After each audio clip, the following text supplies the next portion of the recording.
नमः परस्मै पुरुषाय भूयसे सदुद्धवस्थान विरोधलीलया गृहीत शक्तित्रयागते हिनामन्त्रध्रुवायानुपलब्धवर्त्मने श्रीगुरुभ्यो नमः हरिः ओम् ಪರಮ ಮಂಗಲಕರವಾದಂತಹ ಅಧಿಕ ಮಾಸದ ಸಮಯದಲ್ಲಿ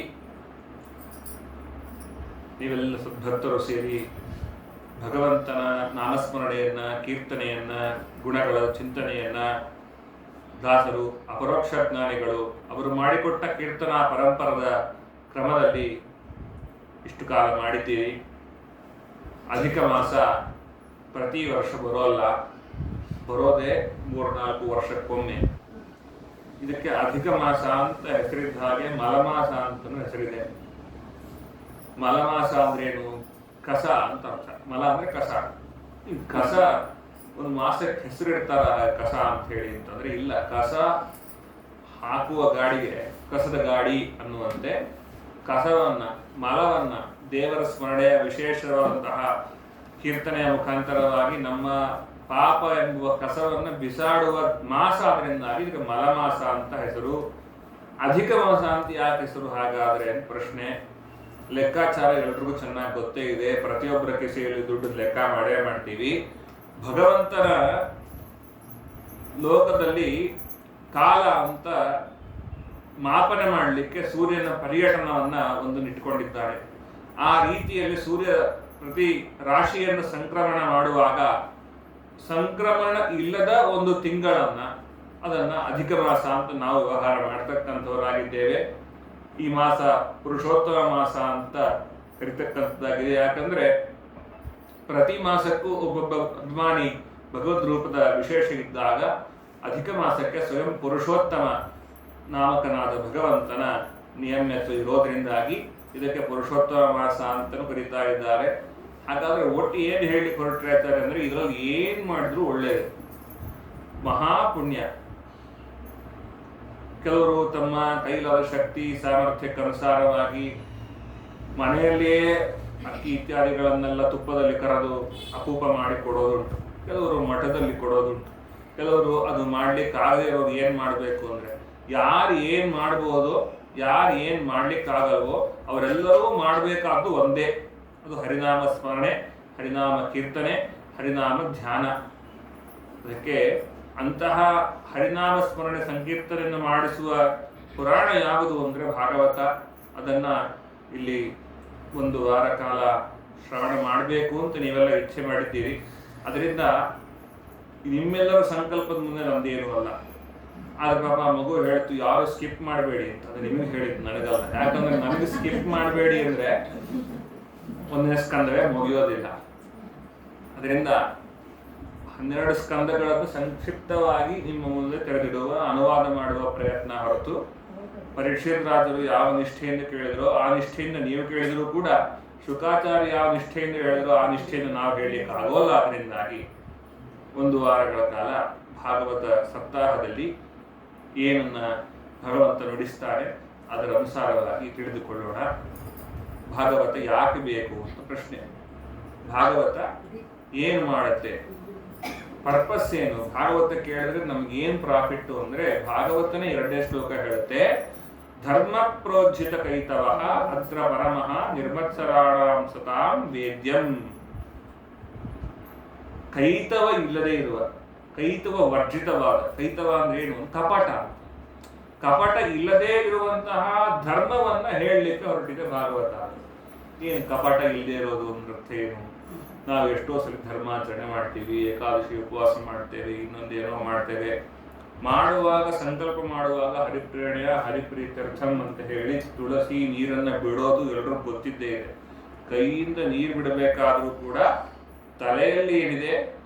ಹರಿಪ್ರೀತ್ಯರ್ಥಂ ಅಲ್ಲ, ನಾ ಮಾಡ್ತಿದ್ದೀನಿ ಅಂತ, ನಾ ಮಾಡ್ತಾ ಇದ್ದೇನೆ ಅಂತ ಮನಸ್ಸಲ್ಲಿ ಇಟ್ಟುಕೊಂಡು, ಬಾಯಲ್ಲಿ ಮಾತ್ರ ದೇವರು ಮಾಡಿಸ್ತಾ ಇದ್ದಾನೆ ಅಂತ ಹೇಳಿದರೆ, ದೇವರು ಮಾಡಿಸ್ತಾ ಇದ್ದಾನೆ ಅನ್ನುವ ಜ್ಞಾನ ಮನಸ್ಸಿಗೆ ಮುಟ್ಟದೇ ಇದ್ರೆ ನಾವು ಯಾವ್ಯಾವ ಕರ್ಮ ಮಾಡಿದ್ರೂ ಕೂಡ ಆ ಕರ್ಮವೆಲ್ಲವೂ ಕೂಡ ಕಪಟದ ಕರ್ಮ, ಕಪಟ ಇಟ್ಟುಕೊಂಡು ಮಾಡುವ ಕರ್ಮ ಅಂತ ಆಗುತ್ತೆ. ದೇವರು ಮಾಡಿಸ್ತಾ ಇದ್ದಾನೆ ಅನ್ನೋ ಅನುಸಂಧಾನದಲ್ಲಿ ಕರ್ಮಾನುಚರಣೆಯನ್ನು ಮಾಡಿದ್ರೆ ನಾವು ಆಗ ಅದು ಕೈತವ ವರ್ಜಿತ ನಿರ್ಮತ್ಸರವಾದಂತಹ ಯಾವ ಒಂದು ಧರ್ಮಾಚರಣೆ ಆಗುತ್ತೆ.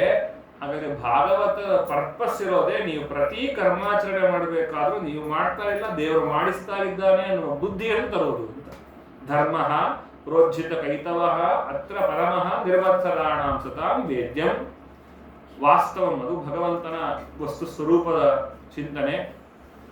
ಏನಾಗುತ್ತೆ ಇದರಿಂದ ಅಂದ್ರೆ ತಾಪತ್ರಯ ಮೂಲನ.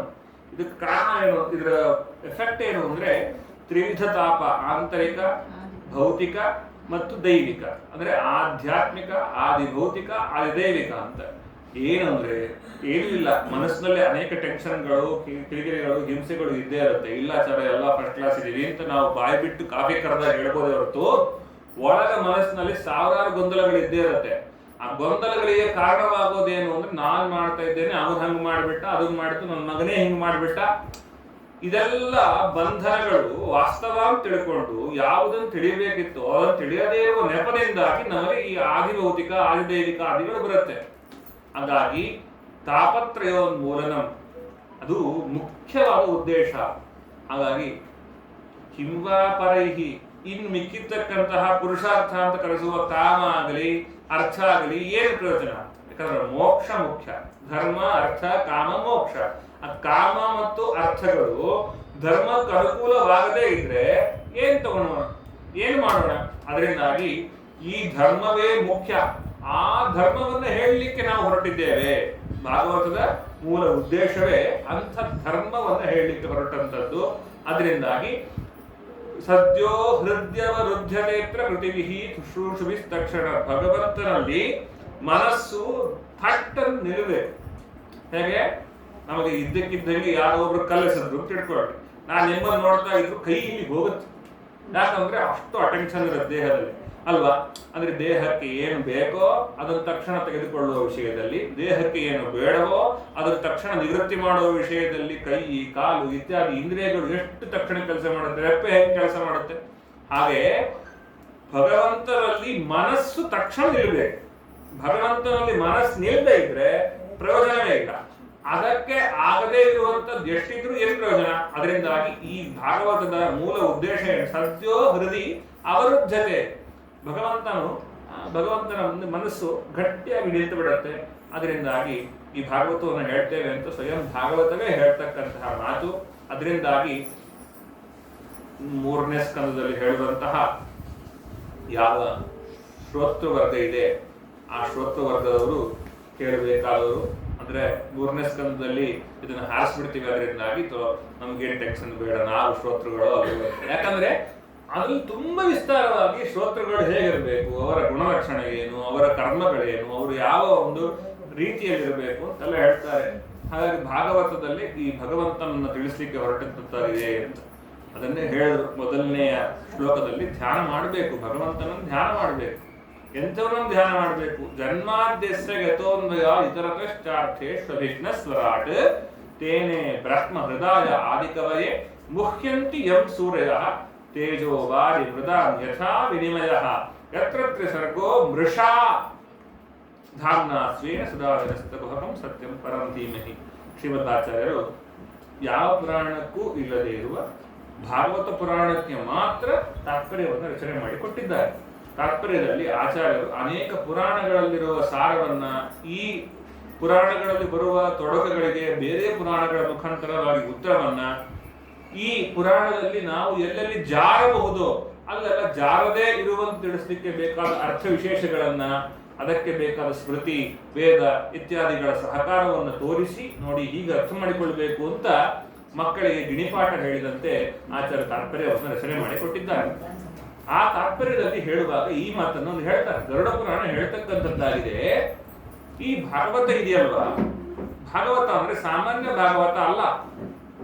ಇದು ಭಾಗವತ ಅಂತ ಯಾಕೆ ಕರೆದದ್ದು ಅಂದ್ರೆ ಭಗವಂತನಿಂದ ಹೇಳಲ್ಪಟ್ಟದ್ರಿಂದಾಗಿ ಭಾಗವತ. ಈ ಪುರಾಣಗಳಲ್ಲೆಲ್ಲ ಒಂದೊಂದು ರೀತಿ ರಿವಾಜ್ ಇದೆ. ಕೆಲವು ಸತಿ ಕೆಲವು ಪುರಾಣಗಳು ಯಾರನ್ನ ಹೇಳಲಿಕ್ಕೆ ಹೊರಡುತ್ತೋ ಅದು ಆ ಪುರಾಣ ಆಗ್ಬಿಡುತ್ತೆ. ವಿಷ್ಣುವನ್ನ ಹೇಳಲಿಕ್ಕೆ ಹೊರಟಂಥದ್ದು ವಿಷ್ಣು ಪುರಾಣ ಆಗುತ್ತೆ. ಹಾಗೆ ನರಸಿಂಹನನ್ನ ಹೇಳಲಿಕ್ಕೆ ಹೊರಟದ್ದು ಪುರಾಣ ನರಸಿಂಹ ಪುರಾಣ ಆಗುತ್ತೆ. ಆದ್ರೆ ಕೆಲವು ಪುರಾಣಗಳು ಹೇಗಾಗುತ್ತೆ ಅಂದ್ರೆ ಯಾರು ಹೇಳಿದ್ರು ಅವ್ರ ಹೆಸರಲ್ಲಾಗೋದು ಪುರಾಣ. ಕೆಲವು ಸತಿ ಯಾರು ಮಾರ್ಕಂಡೇಯರು ಉಪದೇಶ ಮಾಡಿದ ಪುರಾಣ ಮಾರ್ಕಂಡೇಯ ಪುರಾಣ. ಕೆಲವು ಸತಿ ಹಂಗಲ್ಲ, ಕೆಲವು ಸತಿ ಯಾರು ಕೇಳಿದ್ರು ಅವರ ಹೆಸರು ಪುರಾಣ ಫೇಮಸ್ ಆಗ್ಬಿಡುತ್ತೆ. ಯಾವುದು? ಗರುಡ ದೇವರು ಕೇಳಿದ ಪುರಾಣ ಗರುಡ ಪುರಾಣ. ಹಾಗೆ ಪುರಾಣಗಳ ಹೆಸರು ನೋಡಿದ ತಕ್ಷಣ ಇದೇ ಇದಕ್ಕೋಸ್ಕರನೇ ಮತ್ಸ್ಯ ಪುರಾಣದಲ್ಲಿ ಬರೀ ಭಗವಂತ ಮತ್ಸ್ಯನ ಬಗ್ಗೆ ಹೇಳ್ತಾರೆ ಅಂತ ಅರ್ಥ ಅಲ್ಲ, ಅದರಲ್ಲಿ ಅನೇಕ ಆಯಾಮಗಳಿರುತ್ತೆ. ಹಾಗೆ ಇದು ಭಾಗವತ ಅಂತ ಯಾಕೆ ಹೆಸರು ಬಂತು ಅಂದ್ರೆ ಭಗವತ್ ಸಂಬಂಧಿಯಾದ ಪುರಾಣ. ಏನು? ಆಮೂಲ ಅಗ್ರ ತೆಗೆದುಕೊಳ್ಳಿ, ಫಸ್ಟ್ ಪೇಜ್ ಇಂದ ಲಾಸ್ಟ್ ಪೇಜ್ ತನಕ ಎಲ್ಲ ಸ್ಕಂದಗಳಲ್ಲೂ ಬರೋದು ಭಗವಂತನ ಕಥೆ, ಭಗವಂತನ ಕೀರ್ತನೆ, ಭಗವಂತನ ನಾಮಸ್ಮರಣೆ, ಭಗವಂತನ ವಿಶಿಷ್ಟವಾದಂತಹ ಪಾಲನಾ ಪ್ರಪಂಚಗಳು. ಹಾಗಾಗಿ ಅದಕ್ಕೋಸ್ಕರ ಇದನ್ನು ಭಾಗವತ ಅಂತ ಕರೆದ್ರು. ಈ ಭಾಗವತವನ್ನ ಶುಕಾಚಾರ್ಯರು ಪರೀಕ್ಷಿತರಾಜರಿಗೆ ಉಪದೇಶ ಮಾಡಿದ್ರು. ಉಪದೇಶ ಮಾಡುವ ಪ್ರಸಂಗ ಯಾಕೆ ಬಂತು, ಏನು ಎತ್ತ ಎಂಬುದಾಗೆಲ್ಲ ಹೇಳ್ತಕ್ಕಂಥದ್ದಾಗಿದೆ. ಭಾಗವತದ ಮಾಹಾತ್ಮ್ಯವನ್ನ ಪದ್ಮಪುರಾಣದಲ್ಲಿ ವೇದವ್ಯಾಸ ದೇವರು ಹೇಳ್ತಾರೆ. ಏನು ಭಾಗವತದ ಎಫೆಕ್ಟ್ ಏನು ಗೊತ್ತಾ? ಭಾಗವತವನ್ನ ನಾವು ಶ್ರವಣ ಮಾಡಿದ್ರೆ ಅದರಿಂದ ಆಗುವ ಪ್ರಯೋಜನ ಏನು ಗೊತ್ತಾ? ಪದ್ಮಪುರಾಣ ಹೇಳುತ್ತೆ ಭಾಗವತವನ್ನು ಹೆಂಗೆ ಹೇಳಿಸ್ಬೇಕು. ಊರು ಹೊಡಿಸ್ಬೇಕಂತೆ ನಾವು ಭಾಗವತ ಮಾಡಿರ್ತೀವಿ ಅಂತ ಹೇಳಿ. ಯಾಕೆ ಅಂತ ಕೇಳಿದ್ರೆ ಆ ಕಾಲದಲ್ಲಿ, ಈ ಕಾಲದಲ್ಲೂ ಇಲ್ಲ, ಆ ಕಾಲದಲ್ಲಿ ಭಾಗವತ ಹೇಳೋದು ಅಂದ್ರೆ ಏನು ಅಂದ್ರೆ ಆಮೂಲಾಗ್ರವಾಗಿ ಭಾಗವತ 18,000 ಶ್ಲೋಕಗಳ ವರ್ಣನೆ, ಅದರ ಉಪನ್ಯಾಸ, ಅದರಲ್ಲಿರ್ತಕ್ಕಂಥ ವಿಷಯಗಳನ್ನ ಹೇಳ್ತಕ್ಕಂಥದ್ದು. ಹಾಗೆ ಯಾರು ಹೇಳಿಕ್ ಆಗೋದಿಲ್ಲ, ಕಾಲ ಇಲ್ಲ, ಕೇಳಲಿಕ್ಕೂ ಟೈಮ್ ಇಲ್ಲ, ಹೇಳಲಿಕ್ಕೂ ಟೈಮ್ ಇಲ್ಲ.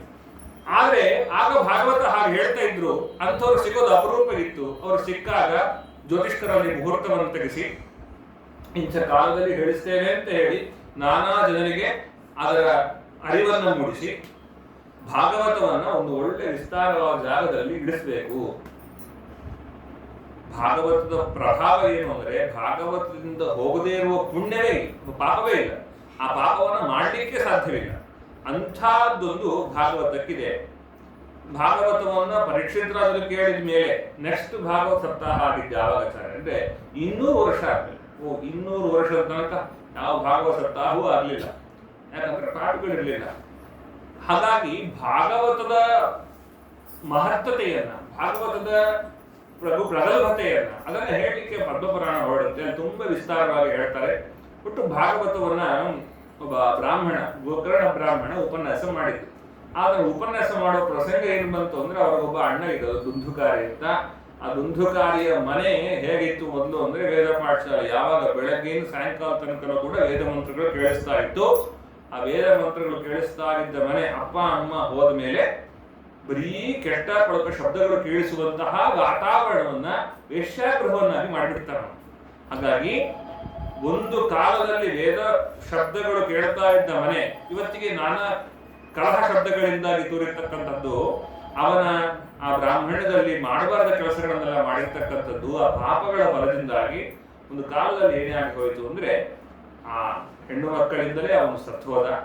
ಅದರಿಂದಾಗಿ ಅನಾಥರಾದಂತಹ ಅವರನ್ನ ಅವನ ತಮ್ಮ ಸಂಸ್ಕಾರಕ್ಕೋಸ್ಕರವಾಗಿ ನಾನಾ ಕ್ಷೇತ್ರ ಪರ್ಯಟನೆ ಮಾಡಿ ಗಯಾದಲ್ಲಿ ಹೋಗಿ ಅವನ ಹೆಸರಲ್ಲಿ ಪಿಂಡಾಗಿಟ್ಟು ಪಾದ ಮುಟ್ಟಿಸಿ ಪಿಂಡ ಮುಟ್ಟಿಸಿ ಎಲ್ಲ ಮಾಡಿ ಬಂದ ಮನೆಗೆ ಬಂದು ನೆಮ್ಮದಿಯಿಂದಾನೆ. ನೆಮ್ಮದಿಯಿಂದ ಇದ್ರೆ ಅವರಿಗೆ ನೆಮ್ಮದಿಯಿಂದ ಇರ್ಲಿಕ್ಕೆ ಆಗ್ತಾ ಇಲ್ಲ. ಶುರುವಾಯ್ತು, ಪ್ರೇರಣೆ ಶುರುವಾಯ್ತು.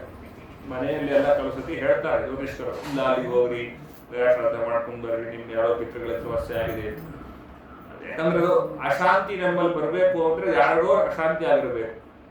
ಹಾಗಾಗಿ ಬಂದು ತೊಂದರೆ ಕೊಡ್ತಾ ಇದ್ದ, ಮನೆಯಲ್ಲಿ ಆರೋಗ್ಯ ಸರಿ ಇಲ್ಲ, ಎಲ್ಲವೂ ಇದ್ದಾಗ ಒಂದು ದಿವಸ ಗೋಕರ್ಣನಿಗೆ ರಾತ್ರಿ ಹೊತ್ತಲ್ಲಿ ಬಾಗಿಲು ಬಡಿದಾಗ ನೋಡಿದರೆ ಎದುರಿನಲ್ಲಿ ಒಂದೊಂದು ವಿಚಿತ್ರ ಆಕಾರಗಳನ್ನು ತೆಗೆದುಕೊಂಡು ಇದ್ದ. ಯಾರು ನೀನು ಅಂತ ಕೇಳಿದ್ರು. ಯಾಕಂದ್ರೆ ಗೋಕರ್ಣ ತಪಸ್ಸು ಮಾಡಿರ್ತಕ್ಕಂತಹ ಪ್ರಭಾವದಿಂದಾಗಿ ಹೆದರ್ತಿರ್ಲಿಲ್ಲ. ನಾವಾಗಿದ್ರೆ ಓಡ್ ಹೋಗ್ತಿದ್ವಿ. ಅವರು ಕೇಳಿದಾಗ ನಾನು ಯಾರೋ ಅಂದ್ರೆ ನನ್ನ ದುಂದುಕಾರಿ, ನನಗೆ ಪ್ರೇತದಿಂದ ಬಂದಿದೆ, ಹಾಗಾಗಿ ನಾನು ಸತ್ತಿದ್ದೇನೆ, ಅದರಿಂದಾಗಿ ನಿಮಗೆ ಪ್ರೇತತ್ವ ನಿವೃತ್ತಿ ಮಾಡಲಿಕ್ಕೋಸ್ಕರ ಒಳ್ಳೆಯ ಉಪಾಯ ಹುಡುಕು. ಅಲ್ಲ, ನಿಮಗೋಸ್ಕರ ನಾನು ಗಯಾಶ್ರಾದ್ದ ಮಾಡಿದ್ದೀನಲ್ವಾ, ಹಂಗಾದ್ರೆ ಆ ಪುರಾಣಗಳು ಸಿಟ್ಬಿಡ್ಬೇಕಂದ್ರೆ ಇಲ್ಲ, ಗಯಾಶ್ರಾದ್ದಕ್ಕೆ ಮಹತ್ವ ಇದೆ. ಆದ್ರೆ ನಾನು ಮಾಡಿದ ಪಾಪ ಎಂಥದ್ದು ಅಂದ್ರೆ ಗಯಾಶ್ರಾದ್ದ 100 ಬಾರಿ ಹೋಗಿ ನೀನು ಮಾಡ್ಕೊಂಡ್ ಬಾ, ನನ್ನ ಪ್ರೇತತ್ವ ಪರಿಹಾರ ಆಗೋಲ್ಲ. ಅದರಿಂದಾಗಿ ನನಗೊಂದು ಒಳ್ಳೆಯ ಉಪಶಮನವನ್ನು ಮಾಡು ಅಂತ ಕೇಳಿದಾಗ ಆಗ ಭಾಗವತ ಕಥೆಯನ್ನು ಹೇಳಲಿಕ್ಕೆ ಶುರು ಮಾಡ್ತಾರೆ ಅವರು. ಆ ಭಾಗವತ ಕಥೆಯನ್ನು ಕೇಳಿ ಅವರು ನಿವೃತ್ತರಾಗ್ತಾರೆ. ಒಳ್ಳೆಯ ದೈವಿ ಕಲಹ ಬರುತ್ತೆ. ತುಳಸಿ ಮಣಿ ಇತ್ಯಾದಿಗಳನ್ನು ಹಾಕೊಂಡು ಅವರು ತಮ್ಮ ಲೋಕಕ್ಕೆ ಹೊಂದ್ತಾರೆ. ಆ ಕಥೆಯನ್ನು ವರ್ಣನೆ ಮಾಡಿ ಪದ್ಮಪುರಾಣ ಹೇಳುತ್ತೆ. ಹಾಗಾಗಿ ಇಂಥ ಭಾಗವತದ ಶ್ರವಣ ಮಾಡಬೇಕು ಕಲಿಯುಗದಲ್ಲಿ ಅಂತ. ಕಲಿಯುಗದಲ್ಲಿ ಮುಖ್ಯವಾಗಿ ವೇದವ್ಯಾಸ ದೇವರು ಭಾಗವತವನ್ನು ರಚನೆ ಮಾಡಿಕೊಟ್ಟದ್ದೇ ನಮಗೋಸ್ಕರ, ಭಗವಂತನ ಕಥೆಯನ್ನ ಕೇಳಿ ಅಂತ ಅದನ್ನ ಹೇಳ್ತಾ. ಯಾಕೆ ಎಷ್ಟು ಬರೋದು ಕೇಳಬೇಕು ಅಂದ್ರೆ ಭಾಗವತ ಹೇಳುತ್ತೆ, ನಿಗಮ ಕಲ್ಪತರೋ ಗಲಿತಂ ಫಲಂ ಶುಕಮುಖಾತ್ ಅಮೃತದ್ರವ ಸಂಯುತಂ ಪಿಬತ ಭಾಗವತಂ ರಸಂ ಆಲಯಂ ಮುಹುರಹೋ ರಸಿಕಾಹ ಭುವಿ ಭಾವುಕಾಹ ಅಂತ. ಏನ್ ಹೇಳ್ತಾ ಇದ್ದಾರೆ ಇದರಲ್ಲಿ ಅಂದ್ರೆ, ವೇದಗಳನ್ನ ಅಧ್ಯಯನ ಮಾಡುವ, ವೇದಗಳ ಅರ್ಥವನ್ನು ತಿಳಿದುಕೊಳ್ಳುವ ಹಕ್ಕು ಸಾಮರ್ಥ್ಯ ಯಾವುದು ನಮಗಿಲ್ಲ. ಹಾಗಾಗಿ ವೇದಗಳಲ್ಲಿ ಹೇಳಿದ ವಿಷಯವನ್ನು ತಿಳಿದುಕೊಳ್ಳದೇ ಇದ್ರೆ ಮೋಕ್ಷ ಎಂಬತಕ್ಕಂಥದ್ದು ಸಾಧ್ಯವಿಲ್ಲ. ಹಾಗಾದ್ರೆ ವೇದೋಕ್ತ ಕರ್ಮಗಳನ್ನ, ವೇದ ರೀತಿಯ ಅನುಸಂಧಾನವನ್ನು ಮಾಡಿಕೊಳ್ಳೋದು ಹೇಗೆ ಚಿಂತೆ ಮಾಡಬೇಡ್ರಿ. ನಿಗಮ ಕಲ್ಪತರೋರ್ ಗಲಿತಂ ಫಲಂ. ನೋಡ್ರಿ, ವೇದ ಒಂದು ವೃಕ್ಷ ಅಂತ ತಿಳ್ಕೊಳ್ರಿ. ವೃಕ್ಷದಲ್ಲಿ ಮರದ ಮೇಲೆ ಅನೇಕ ಹಣ್ಣನ್ನ ಬಿಟ್ಟೇ ಬಿಡ್ತವೆ. ಹಾಗೆ ವೇದ ವೃಕ್ಷದ ಒಂದು ಫಲ ಅಂದ್ರೆ ಇದು ಭಾಗವತ ಅಂತ. ಹಾಗಾದ್ರೆ ಯಾವ ಗುಣ ಬೇರಿನಲ್ಲಿರುತ್ತೋ, ಯಾವ ಗುಣ ಎಲೆಯಲ್ಲಿರುತ್ತೋ ಆ ಗುಣ ಹಣ್ಣಿನಲ್ಲಿರುತ್ತೆ. ಹಾಗಾಗಿ ವೇದ ಎಂಬುವಂತಹ ವೃಕ್ಷದಲ್ಲಿ ಭಗವಂತನ ತತ್ವಜ್ಞಾನ ಎಂಬುವಂತಹ ಗುಣ ಆಮೂಲ ಅಗ್ರವಾಗಿದೆ. ಅದು ಹಣ್ಣಿನಲ್ಲಿ ವಿಶೇಷವಾಗಿದೆ. ಯಾರಿಗಾದ್ರೂ ಹಸಿವಾದ್ರೆ ಏನ್ ಮಾಡ್ತೀವಿ? ಯಾವ್ದಾದ್ರು ಮರ ತಗೊಟ್ಟೆ ತಿಂತೀವ, ಎಲೆ ತಿಂತೀವ? ಇಲ್ಲ, ಹಣ್ಣು ಕಿತ್ತೇವೆ, ಹೆಚ್ಚುತ್ತೇವೆ, ತಿಂತೀವಿ, ರಸಾಯನ ಮಾಡ್ತೀವಿ, ಇನ್ನೊಂದೇನೋ ಮಾಡ್ತೇವೆ. ಹಾಗಾಗಿ ಈ ಹಣ್ಣಿನ ರೀತಿಯಲ್ಲಿ ಇರತಕ್ಕಂಥದ್ದು ಭಾಗವತ. ನಿಗಮ ಕಲ್ಪತರೋರ್ ಗಲಿತಂ ಫಲ. ಆ ಹಣ್ಣು ತಾನೇ ಉದುರಿದೆ. ಗಲಿತಂ ಫಲ ಅಲ್ಲ, ಯಾವ ಹಣ್ಣು ತಗೊಳ್ಳೋದಲ್ಲ. ಇವಾಗ ನಾವು ಏನಪ್ಪ ಹಣ್ಣು ಚೆನ್ನಾಗಿದೆ ತಿನ್ಬಿಡಿ ಅಂತಾರ. ನಾವೇನ್ ಮಾಡ್ತೀವಿ? ಎರಡು ತಿನ್ಬಿಡ್ತೀವಿ. ತಿನ್ಬಾರ್ದು. ಯಾಕಂದ್ರೆ ತಗೊಂಡ್ಬರೋ ನೈವೇದ್ಯಕ್ಕೆ ಅನ್ನುವಾಗ ನಾವು ಸರಿ ತಿಂದು ಈ ಕಡೆ ಗೊಳಿಸಲ್ಲ ಅಂದ್ರೆ ಹಣ್ಣು ತಿನ್ಬಾರ್ದು. ನಾವು ಅವ್ನಿಗೆ ಹೇಳ್ಬೇಕು, ನೋಡಪ್ಪ ದೇವ್ರ ಮೇಲೆ ತಗೊಂಡು ಹೋಗ್ತಾ ಇದ್ದೀನಿ, ಚೆನ್ನಾಗಿರೋ ಹಣ್ಣು ಕೊಡು. ನೀನ್ ಕೊಟ್ಟ ಹಣ್ಣು ದೇವ್ರ ನೈವೇದ್ಯ ಮಾಡ್ತೀವಿ. ನಾನು ಚೆನ್ನಾಗಿದೆಯಾ ಒಂದು ಕಾಯಿ ಹೆಚ್ಚಿಬಿಟ್ಟು ತಿನ್ನೋದು, ಇದು ತಾಮಸಿ ಪ್ರವೃತ್ತಿ. ದೇವರ ನೈವೇದ್ಯಕ್ಕೆ ತರುವಾಗ ಅವ ಯಾರಾದ್ರೂ ತಿಂತ ಇದ್ದಂದ್ರೆ ಆ ಅಂಗಡಿ ಊಟ ಬಿಡ್ರಿ, 20 ರೂಪಾಯಿ ಕಮ್ಮಿ ಸಿಗ್ತಿರ್ಬೋದಲ್ಲಿ. ಆದ್ರೆ ದೇವರ ಆರಾಧನೆ ಮಾಡುವುದಕ್ಕೋಸ್ಕರ ಇರುವಂತಹ ಪದಾರ್ಥಗಳ ಭೋಗ ಎಂಬತಕ್ಕಂಥದ್ದು ನಮಗೆ ಮುಂಚಿತವಾಗಿ ಸಲ್ಲದು. ಹಾಗಾಗಿ ಭಗವಂತ ನಿಗಮ ಕಲ್ಪತರೋ ಗಲಿತಂ ಫಲ. ಆ ಹಣ್ಣು ಚೆನ್ನಾಗಿದೆ ಅಂತ ಹೆಂಗೆ ಹೇಳ್ತೀರಾ ಆಚಾರ್ಯ ಅಂತ ಹೇಳಿದ್ರೆ ಅದಕ್ಕೆ ಹೇಳ್ತಾರೆ ಶುಕಮುಖಾದ ಅಮೃತದ್ರವ ಸಂಯುತಂ. ಹಿಂದಿನ ಕಾಲದಲ್ಲಿ ಗಿಳಿ ಕಚ್ಚಿದ ಹಣ್ಣು ಬಹಳ ಸಿಹಿ ಅಂತ ತಿಳ್ಕೊಳ್ತಾ ಇದ್ರು. ಹಾಗಾಗಿ ಭಾಗವತ ಹೇಳುತ್ತೆ ಶುಕಾಚಾರ್ಯ ಈ ಹಣ್ಣು ಮುಟ್ಟಿದ್ದಾರೆ. ಮುನ್ನೂರು ಪ್ರಸಂಗದಲ್ಲಿ ಬರುತ್ತೆ. ಶುಕಾಚಾರ್ಯ ಹೇಳ್ತಾರೆ, ನನಗೆ ಮೋಕ್ಷ ಕಟ್ಟಿಟ್ಟ ಬುದ್ಧಿ, ನಾನು ಜಾತಾ ಪರೋಕ್ಷಿ, ಆದ್ರೂ ಕೂಡ ಭಾಗವತದ ಮೇಲೆ ಒಲವು ನನಗೆ ಹೋಗೋದೇ ಇಲ್ಲ ಅಂತ ಸ್ವಯಂ ಶುಕಾಚಾರ್ಯ ಹೇಳ್ತಾರೆ. ಹಾಗಾಗಿ ಈ ಹಣ್ಣು ಭಾಗವತ ಅನ್ನೋ ಹಣ್ಣಿದೆಯಲ್ಲ, ಬಹಳ ಸೊಗಸಾದ ಹಣ್ಣು. ಆ ಹಣ್ಣು ಶುಕಾಚಾರ್ಯರಿಂದಾಗಿ ಆಘ್ರಾಣಿತವಾಗಿದೆ, ಸ್ವೀಕೃತವಾಗಿದೆ. ಶುಕಮುಖಾದ ಅಮೃತದ್ರವ ಸಂಯುತಂ. ಅಂತಹ ಹಣ್ಣಿನ ರಸವನ್ನು ಪಿಬತ ಭಾಗವತಂ ರಸಂ. ಎಲ್ಲಿವರೆಗೂ? ಆಲಯ, ಸಾಯೋ ತನಕ. ಇಲ್ಲಲ್ಲ, ಲಿಂಗದೇಹ ಭಂಗ ಆಗುತ್ತಲ್ವ, ಆ ಸಾವು ಬರೋ ತನಕ ಆ ಲಯಂ ಮುಹುರಹೋ ರಸಿಕಾಹ ಭೂಯಿ ಭಾವುಕಾಹ ಅಂತ ಹೇಳ್ತಾ ಇದ್ದಾರೆ. ಯಾವ ಪ್ರಸಂಗದಲ್ಲಿ ನಮಗೆಲ್ಲ ತತ್ವಜ್ಞಾನವನ್ನು ಕೊಟ್ಟವರು ಯಾರು ಅಂದ್ರೆ ಸೂತ ಪುರಾಣಿಕರು, ಶೌನಕಾದಿಗಳು. ಅವರು ಪ್ರಶ್ನೆ ಕೇಳಿದ್ರು ಶೌನಕರು, ಸೂತ ಪುರಾಣಿಕರು ಉತ್ತರ ಕೊಟ್ಟರು. ಎಷ್ಟು ಪುರಾಣಗಳು ಬಂದಿದೆಯೋ ಅಷ್ಟು ಪುರಾಣಗಳಲ್ಲಿ ಹೆಸರು ಇವ್ರದ್ದೇ ಜಾಸ್ತಿ ಬರುತ್ತೆ. ಅದರಿಂದಾಗಿ ಅವರು ಮತ್ತೆ ಪ್ರಶ್ನೆ ಮಾಡ್ತಾ ಇದ್ದಾರೆ. ಏನು ಪ್ರಸಂಗ ಅಂದ್ರೆ, ನೈಮಿಷಾರಣ್ಯ ಅಂತ ಕ್ಷೇತ್ರ ಇವತ್ತಿಗೆ ನಾವು ಹೋಗಬಹುದಾಗಿದೆ. ಅಲ್ಲಿ ಭಾಗವತ ಧಾಮವನ್ನ, ಭಾಗವತ ಜೀವನವನ್ನು ಹುಡುಕಾಗಿಟ್ಟಂತಹ ಶ್ರೀ ಭಂಡಾರಿ ಸ್ವಾಮಿಗಳು ಕಟ್ತಾ ಇದ್ದಾರೆ. ಅಲ್ಲಿ ಭಾಗವತ ಶ್ರವಣವನ್ನ ಇವರು ಮಾಡ್ತಾ ಇದ್ದಾರೆ. ಆ ಭಾಗವತ ಶ್ರವಣ ಮಾಡೋದಕ್ಕಿಂತ ಮುಂಚೆ ಏನಂದ್ರೆ 1000 ವರ್ಷ ಯಾಗ. ಬೆಳಗ್ಗೆ ಹೋಮ, ಯಾಗ, ಮಧ್ಯಾಹ್ನ ಕಾಲದಲ್ಲಿ ಭೋಜನ ಪ್ರಸಾದ ಆದಮೇಲೆ ಆಮೇಲೆ ಕಥಾಶ್ರವಣ. ಹೀಗೆ ಅವರು 1000 ವರ್ಷ ಯಾಗವನ್ನು ಮಾಡಿದ್ರು. ಆ ಪ್ರಸಂಗದಲ್ಲಿಯೇ ಒಂದು ದಿವಸ ಕೇಳುವಾಗ ಈ ಮಾತನ್ನು ಕೇಳ್ತಾ ಇದ್ದಾರೆ. ಏನಂತ ಅಂದ್ರೆ, ಈ ಲೋಕದಲ್ಲಿ ಸಿಕ್ಕಾಪಟ್ಟೆ ಗೊಂದಲ ಇದೆ. ಪ್ರಾರೇಣ ಅಲ್ಪಾಯುಷೋ ಮರ್ತ್ಯಾಹ ಕಲಾವಸ್ಮಿನ್ ಯುಗೇ ಜನಾಃ. ನಮಗೆ ಮ್ಯಾಕ್ಸಿಮಮ್ ಅಂದ್ರೆ 120 ವರ್ಷ ಸಿಗಬಹುದು. ಮ್ಯಾಕ್ಸಿಮಮ್ ಅಂದ್ರೆ ಅದಕ್ಕಿಂತ ಜಾಸ್ತಿ ಸಿಗೋಕ್ ಸಾಧ್ಯವಿಲ್ಲ.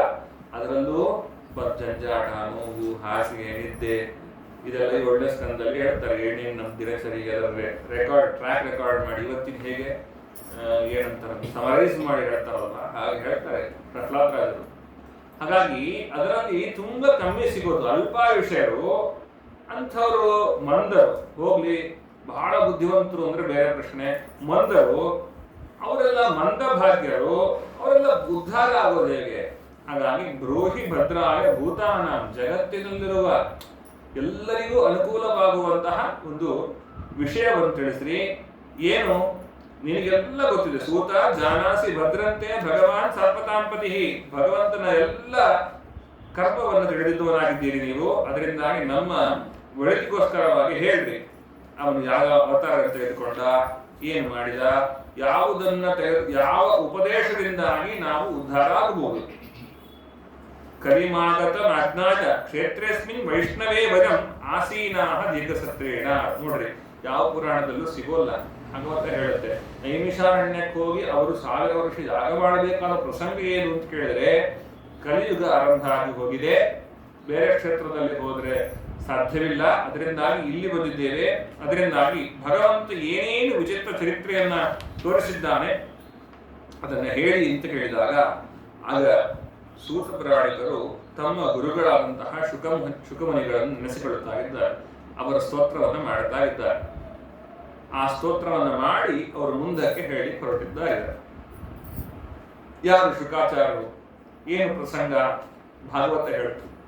ಕೃಷ್ಣ ಯಂ ಪ್ರೌರಜಂತಮನುಪೇತ ಅಪೇತ ಕೃತ್ಯಂ ದ್ವೈಪಾಯನೋ ವಿರಹ ಕಾತರ ಆಜುಹಾವ ಪುತ್ರೇಸಿ ತನ್ಮಯತಯಾ ತರಗೋಪಿನೇದುಹೋ ತಂ ಸರ್ವಭೂತ ಹೃದಯಂ ಮುನಿಮಾನತೋಸ್ಮಿ. ಮುನಿಮಾನತೋಸ್ಮಿ, ಮನನಶೀಲರು. ಯಾವಾಗಲೂ ಭಗವಂತನನ್ನ ಮನಸ್ಸಿನಲ್ಲಿಟ್ಟು ಧ್ಯಾನ ಮಾಡುವಂತವರಿಗೆ ಮುನಿಗಳು ಅಂತ ಕರೀತಾರೆ. ಸುಮ್ಮನೆ ಮುನಿಗಳು ಅಂತ ಕರೆಯಲ್ಲ, ಮುನಿಸ್ಕೊಂಡವ್ರನ್ನೆಲ್ಲ ಮುನಿ ಅಂತ ಕರೆಯಲ್ಲ. ಯಾರ್ಯಾರು ಮನನಶೀಲರು ಅವ್ರಿಗೆ ಮುನಿ ಅಂತ ಕರೀತಾರೆ. ಮುನಿಮಾನತೋಸ್ಮಿ, ಶುಕಾಚಾರ್ಯ ದೊಡ್ಡ ಮುನಿಗಳು, ಅವರ ನಮಸ್ಕಾರ ಮಾಡ್ತೇನೆ. ಯತಿ ಮುನಿ ಎಲ್ಲ ನಮ್ಗೆ ಗೊತ್ತಿಲ್ಲ.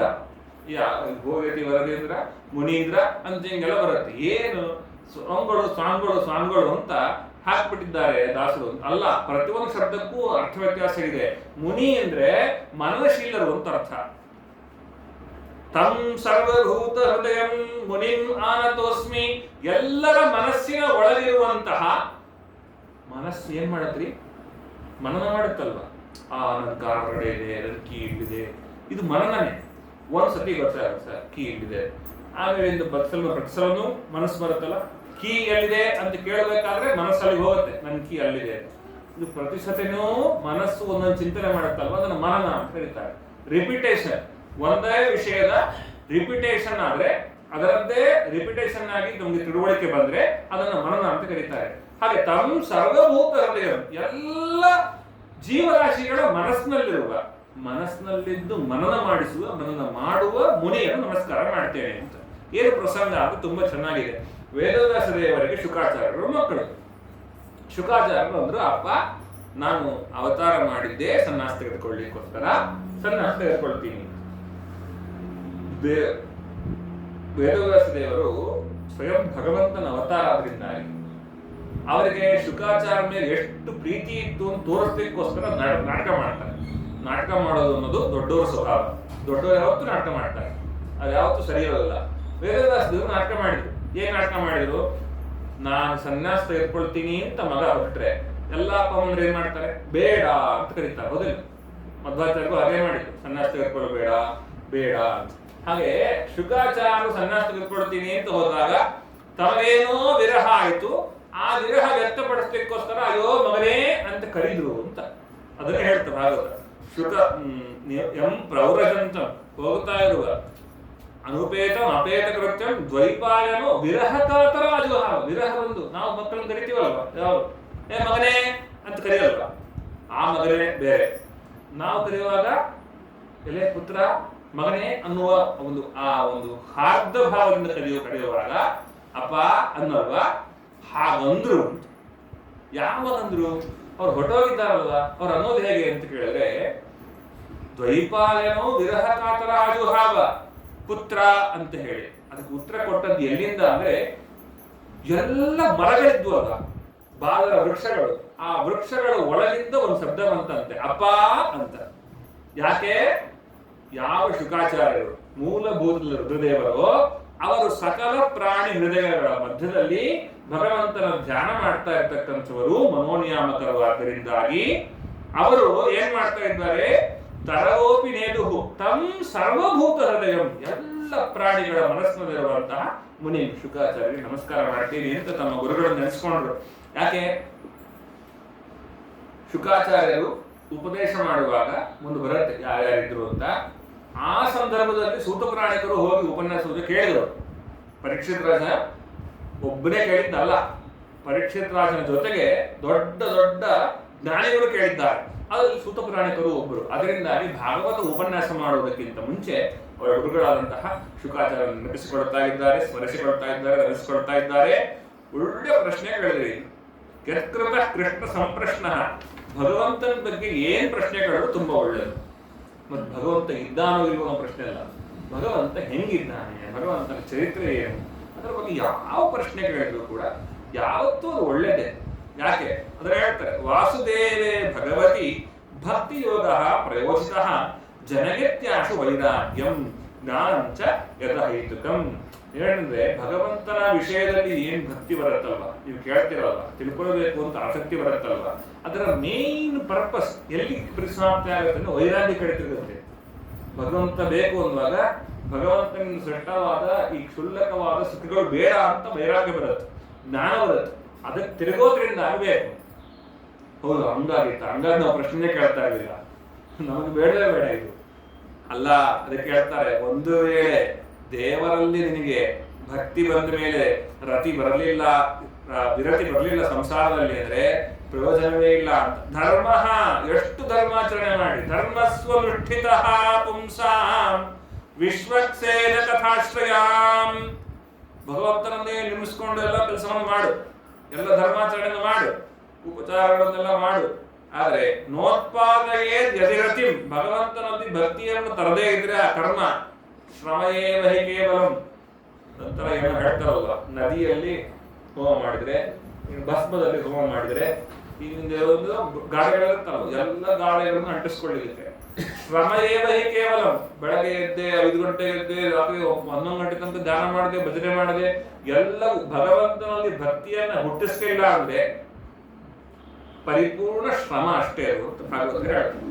ಯಾಕಂದ್ರೆ ಧರ್ಮ ಆ ರೀತಿಯಾಗಿರ್ತಕ್ಕಂಥದ್ದು ಭಗವಂತನಲ್ಲಿ ನಿಮಗೆ ಭಕ್ತಿಯನ್ನು ಹುಟ್ಟಿಸಬೇಕು ಅಂತ ಭಗವಂತನ ಬಗ್ಗೆ ಹೇಳಲಿಕ್ಕೆ ಶುರು ಮಾಡ್ತಾರೆ. ಆ ಭಗವಂತ ಸೃಷ್ಟಿಯನ್ನು ಹೆಂಗ ಮಾಡ್ತಾನೆ, ಅವನಿಗೆ ಏನಿದೆ, ಅವನ ಅವತಾರಗಳೇನು, ಅವತಾರಗಳ ಬಗ್ಗೆ ಹೇಳ್ತಾರೆ. ಈ ಅವತಾರಗಳನ್ನ ಅಂದ್ರೆ ಭಾಗವತ ಮೊದಲನೇ ಸ್ಕಂದ ಎಷ್ಟಿದೆಯೋ ಅದರಲ್ಲಿ ಬರುವ ವಿಷಯವೇ 2ನೇ ಸ್ಕಂದಕ್ಕೂ ಹಾಗೆ ಬರುತ್ತೆ. ಅದರ ಪೂರ್ಣವಾದಂತಹ ವಿವರಣೆ 3ರಿಂದ 12ನೇ ಸ್ಕಂದದವರೆಗೆ. ಅದರಿಂದಾಗಿ ಭಾಗವತದಲ್ಲಿ ಭಗವಂತನ ಎಲ್ಲ ವಿಧವಾದಂತಹ ರೂಪಗಳನ್ನು ಹೇಳ್ತಾರೆ. ಯಾವ್ಯಾವ ರೂಪಗಳು ಎಲ್ಲಿಂದ ಬಂತು, ಎಷ್ಟನೇ ಅವತಾರ ಅಂತೆಲ್ಲ ಹೇಳ್ತಾ ನಾವು ಅಂದ್ಕೊಂಡಿದ್ದೀವಿ ಏನಂತ, 4ನೇ ಅವತಾರ ನರಸಿಂಹ ಅವತಾರ ಅಂತ, ಚತುರ್ದಶಂ ನಾರಸಿಂಹ, 14ನೇ ಅವತಾರ ಅಂತ.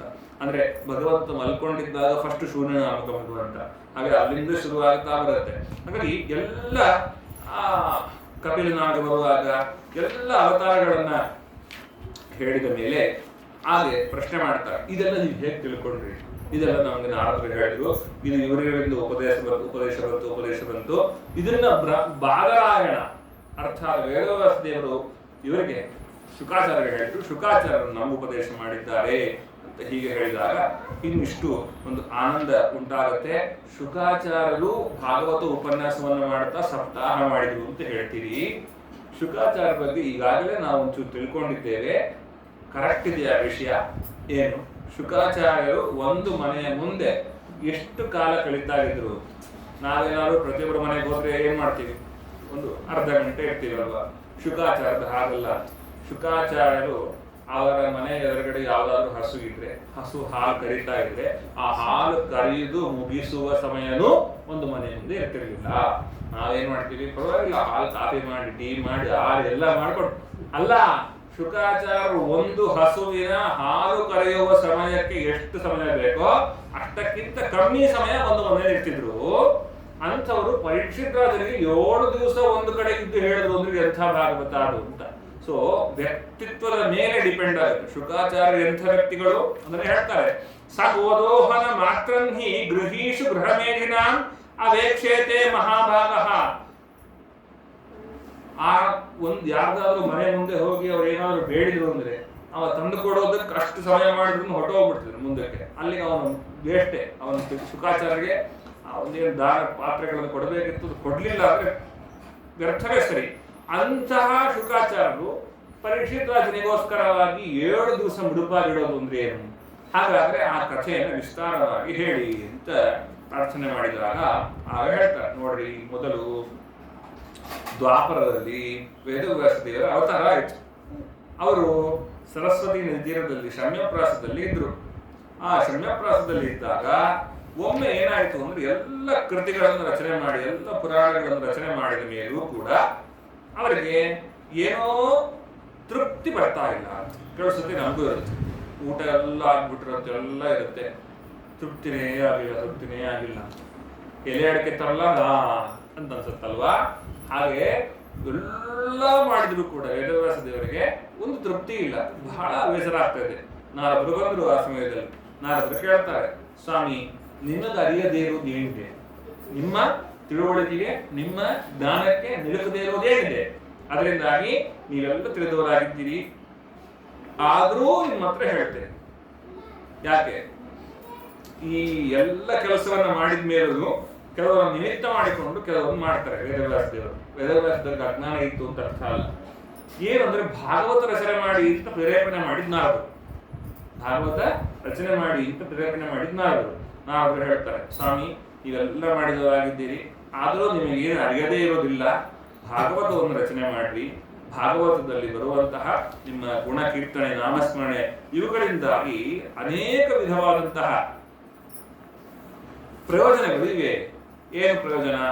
ಯಾರಾದರೂ ಹೀನ ಯೋನಿಯಲ್ಲಿ ಬಂದು ಒದ್ದಾಡ್ತಾ ಇದ್ರೆ ಅದೆಲ್ಲ ಪರಿಹಾರ ಆಗುತ್ತೆ. ಭಾಗವತದಲ್ಲಿ ಶ್ರದ್ಧೆ ಬರಬೇಕೋ ಇಲ್ವೋ? ಯಾವತ್ತಾದ್ರೂ ಯಾವ್ದಾದ್ರು ಒಂದು ಔಷಧ ತಗೊಂಡ್ಬಂದು ನಾವು 10 ಬಾಟ್ಲಿ ಇಟ್ಕೊಂಡು ಕುತ್ಕೊಂಡ್ಬಿಡ್ತೀವಿ. ಇಲ್ಲಿ ಯಾರು ತಗೊಳಲ್ಲ. ಯಾರೋ ಒಬ್ರು ಹೇಳ್ತಾರೆ, ನೋಡ್ರಿ ನನ್ನ ನೋವು ಮಂಡಿ ನೋವು ಕಮ್ಮಿ ಆಗಿದೆ ಅಂತ. ಆವಾಗ ಎಲ್ಲ ಬಾಟ್ಲು ಸೇಲ್ ಆಗುತ್ತಲ್ವಾ?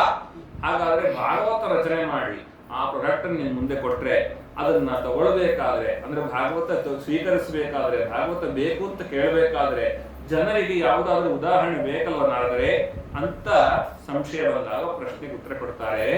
ನೋಡ್ರಿ, ಭಾಗವತ ಭಗವಂತನ ಕಥೆ, ಯಾವುದು ಭಗವಂತನ ಕಥೆಯನ್ನು ಶ್ರವಣ ಮಾಡಿದ್ರೆ ಏನಾಗುತ್ತೆ ಅನ್ನೋದಕ್ಕೆ ನನ್ನನ್ನು ನೋಡ್ಕೊಳ್ಬೇಕು. ನನ್ನ ಹಿಂದಿನ ಜನ್ಮದ ಕಥೆಯನ್ನೇ ಹೇಳ್ತೇನೆ, ಅದನ್ನು ಜನರು ಅರ್ಥ ಮಾಡಿಕೊಳ್ಳಿ. ಏನು? ಅಹಂ ಪುರಾತೀತ ಭವೇ. ಹಿಂದಿನ ಬ್ರಹ್ಮದೇವರ ಕಾಲದಲ್ಲಿ ನಾನೊಬ್ಬ ದಾಸಿಯ ಮಗನಾಗಿದ್ದೆ. ನನಗೆ ಚಿಕ್ಕ ಬಾಲಕರಾಗಿದ್ದಾಗ ನಮ್ಮ ಅಮ್ಮನ ಕುಟೀರದ ಹತ್ತಿರದಲ್ಲೇ ಒಂದಿಷ್ಟು ಜನ ಸನ್ಯಾಸಿಗಳು ಚಾತುರ್ಮಾಸ್ಯ ಕಾಲಕ್ಕೆ ಅಂತ ಬಂದು ಕೂತರು. ಚಾತುರ್ಮಾಸ್ಯಕ್ಕೆ ಯಾರಾದ್ರೂ ಕೂತರು ಅಂದ್ರೆ ಬಹಳ ಸಮಸ್ಯೆ. ಯಾಕೆ? ಅವರಿಗೆ ಬೆಳಗ್ಗೆ, ಮಧ್ಯಾಹ್ನ, ಸಾಯಂಕಾಲ ಅವರ ಮಠದವ್ರಿಗೆ ಪಾತ್ರೆ ತಿಕ್ಕೊಡೋದು ಮಾಡೋದು ಬಹಳ ಕಷ್ಟ ಅಲ್ವಾ? ಆದ್ರೆ ನಮ್ಮ ಅಮ್ಮನೇ ಪೂರ್ಣ ಜವಾಬ್ದಾರಿಯನ್ನು ಹೊತ್ತರು. ಪೂರ್ತಿ ಆ ಸನ್ಯಾಸಿಗಳಿಗೆ ಬೆಳಗಿಂದ ಹಿಡಿದು ಅವ್ರಿಗೆ ಏನು ಪರ್ಯಟನೆಗಳು ಏನು ಬೇಕು, ವಸ್ತ್ರ ಕೊಡಬೇಕು, ಪಾತ್ರೆ ತೊಳ್ಕೊಳ್ಬೇಕು, ಅವ್ರಿಗೆ ಎಲೆ ಪೋಣಿಸಿಕೊಡ್ಬೇಕು. ಇವತ್ತಿಗೆ ತುಂಬಾ ಚೆನ್ನಾಗಿದ್ದಾರೆ. ಮಾರ್ಕೆಟ್ಗೆ ಹೋಗಿ 8 ರೂಪಾಯಿ ಕೊಟ್ಟರೆ ಯಾಕಪ್ಪ 7 ರೂಪಾಯಿ ಮಾಡ್ಕೊಂಡು ತರ್ಬೋದು. ಆವತ್ತು ಹಂಗಲ್ಲ.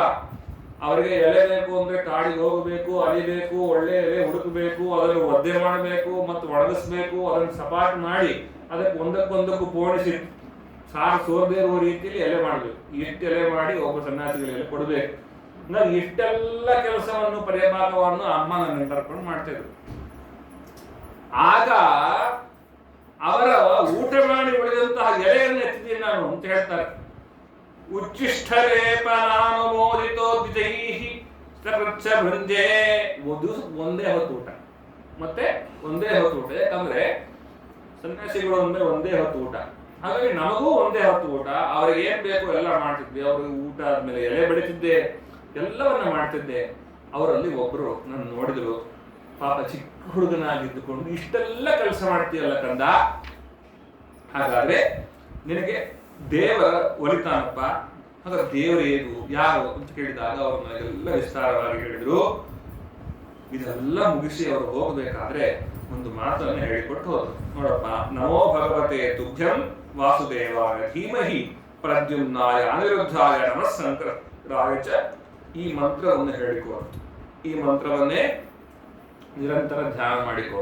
ಇದರಲ್ಲಿ ಪಂಚರೂಪಿ ಭಗವಂತನ ಚಿಂತನೆ ಇದೆ ಅಂತ ಭಗವಂತನ ಬಗ್ಗೆ ತುಂಬಾ ವಿಸ್ತಾರವಾಗಿ ಹೇಳಿ ಅವರು ಉಪನ್ಯಾಸ ಮಾಡುವಾಗೆಲ್ಲ ಏನೇನು ಸಂಶಯ ಬಂತು ಅದನ್ನ ಕೇಳಿಕೊಂಡು ಪರಿಹಾರ ಮಾಡಿಕೊಡ್ತಾ ಇದೆ.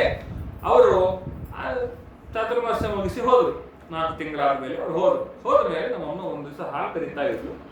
ಗೊತ್ತಿಲ್ಲದೇನೋ ಹಾವು ಅಂತ ತೊಳೆದು ಬಿಟ್ಟು ಹಾವು ಕಚ್ಚಿ ಬಿಡ್ತು. ಕಚ್ಚಿದಾಗ ನಮ್ಮಮ್ಮನ ಸಾವಾಯಿತು. ಬಹಳ ದಿವಸ ಏನೂ ಇಲ್ಲ, ಸ್ವಲ್ಪ ಚಿಕ್ಕ ವಯಸ್ಸಿನಲ್ಲಿ ಅವರು ಹೋಗಿ ಸ್ವಲ್ಪ ದಿವಸಕ್ಕೆ ನಮ್ಮಮ್ಮ ತೀರ್ಕೊಂಡ್ಬಿಟ್ಲು. ನಾನೊಬ್ಬ ಅನಾಥನಾದೆ. ಈ ಜಗತ್ನಲ್ಲಿ ನನ್ನಷ್ಟು ಸಂತುಷ್ಟ ನಾನು ನೀನೊಬ್ಬ ಇಲ್ಲ. ಯಾಕಂದ್ರೆ ಯಾವ ಬಂಧಕವಿಲ್ಲ. ನಾನು ಭಗವಂತನ ಉಪದೇಶವನ್ನೇನು ಪಡೆದಿದ್ದೆ, ಅದರ ಧ್ಯಾನವನ್ನು ನಾನು ವಿಸ್ತಾರವಾಗಿ ಮಾಡಬಹುದು ಅಂತ ಬಹಳ ಸಂತೋಷ ಆಯಿತು. ಒಂದರಿಂದ ಒಂದಕ್ಕೆ ಬಂದೆ. ಎಲ್ಲಿಂದ ಎಲ್ಲಿಗೆ ಬಂದ? ಮೊದಲು ಯಾವುದೋ ಗ್ರಾಮದಲ್ಲಿದ್ದ.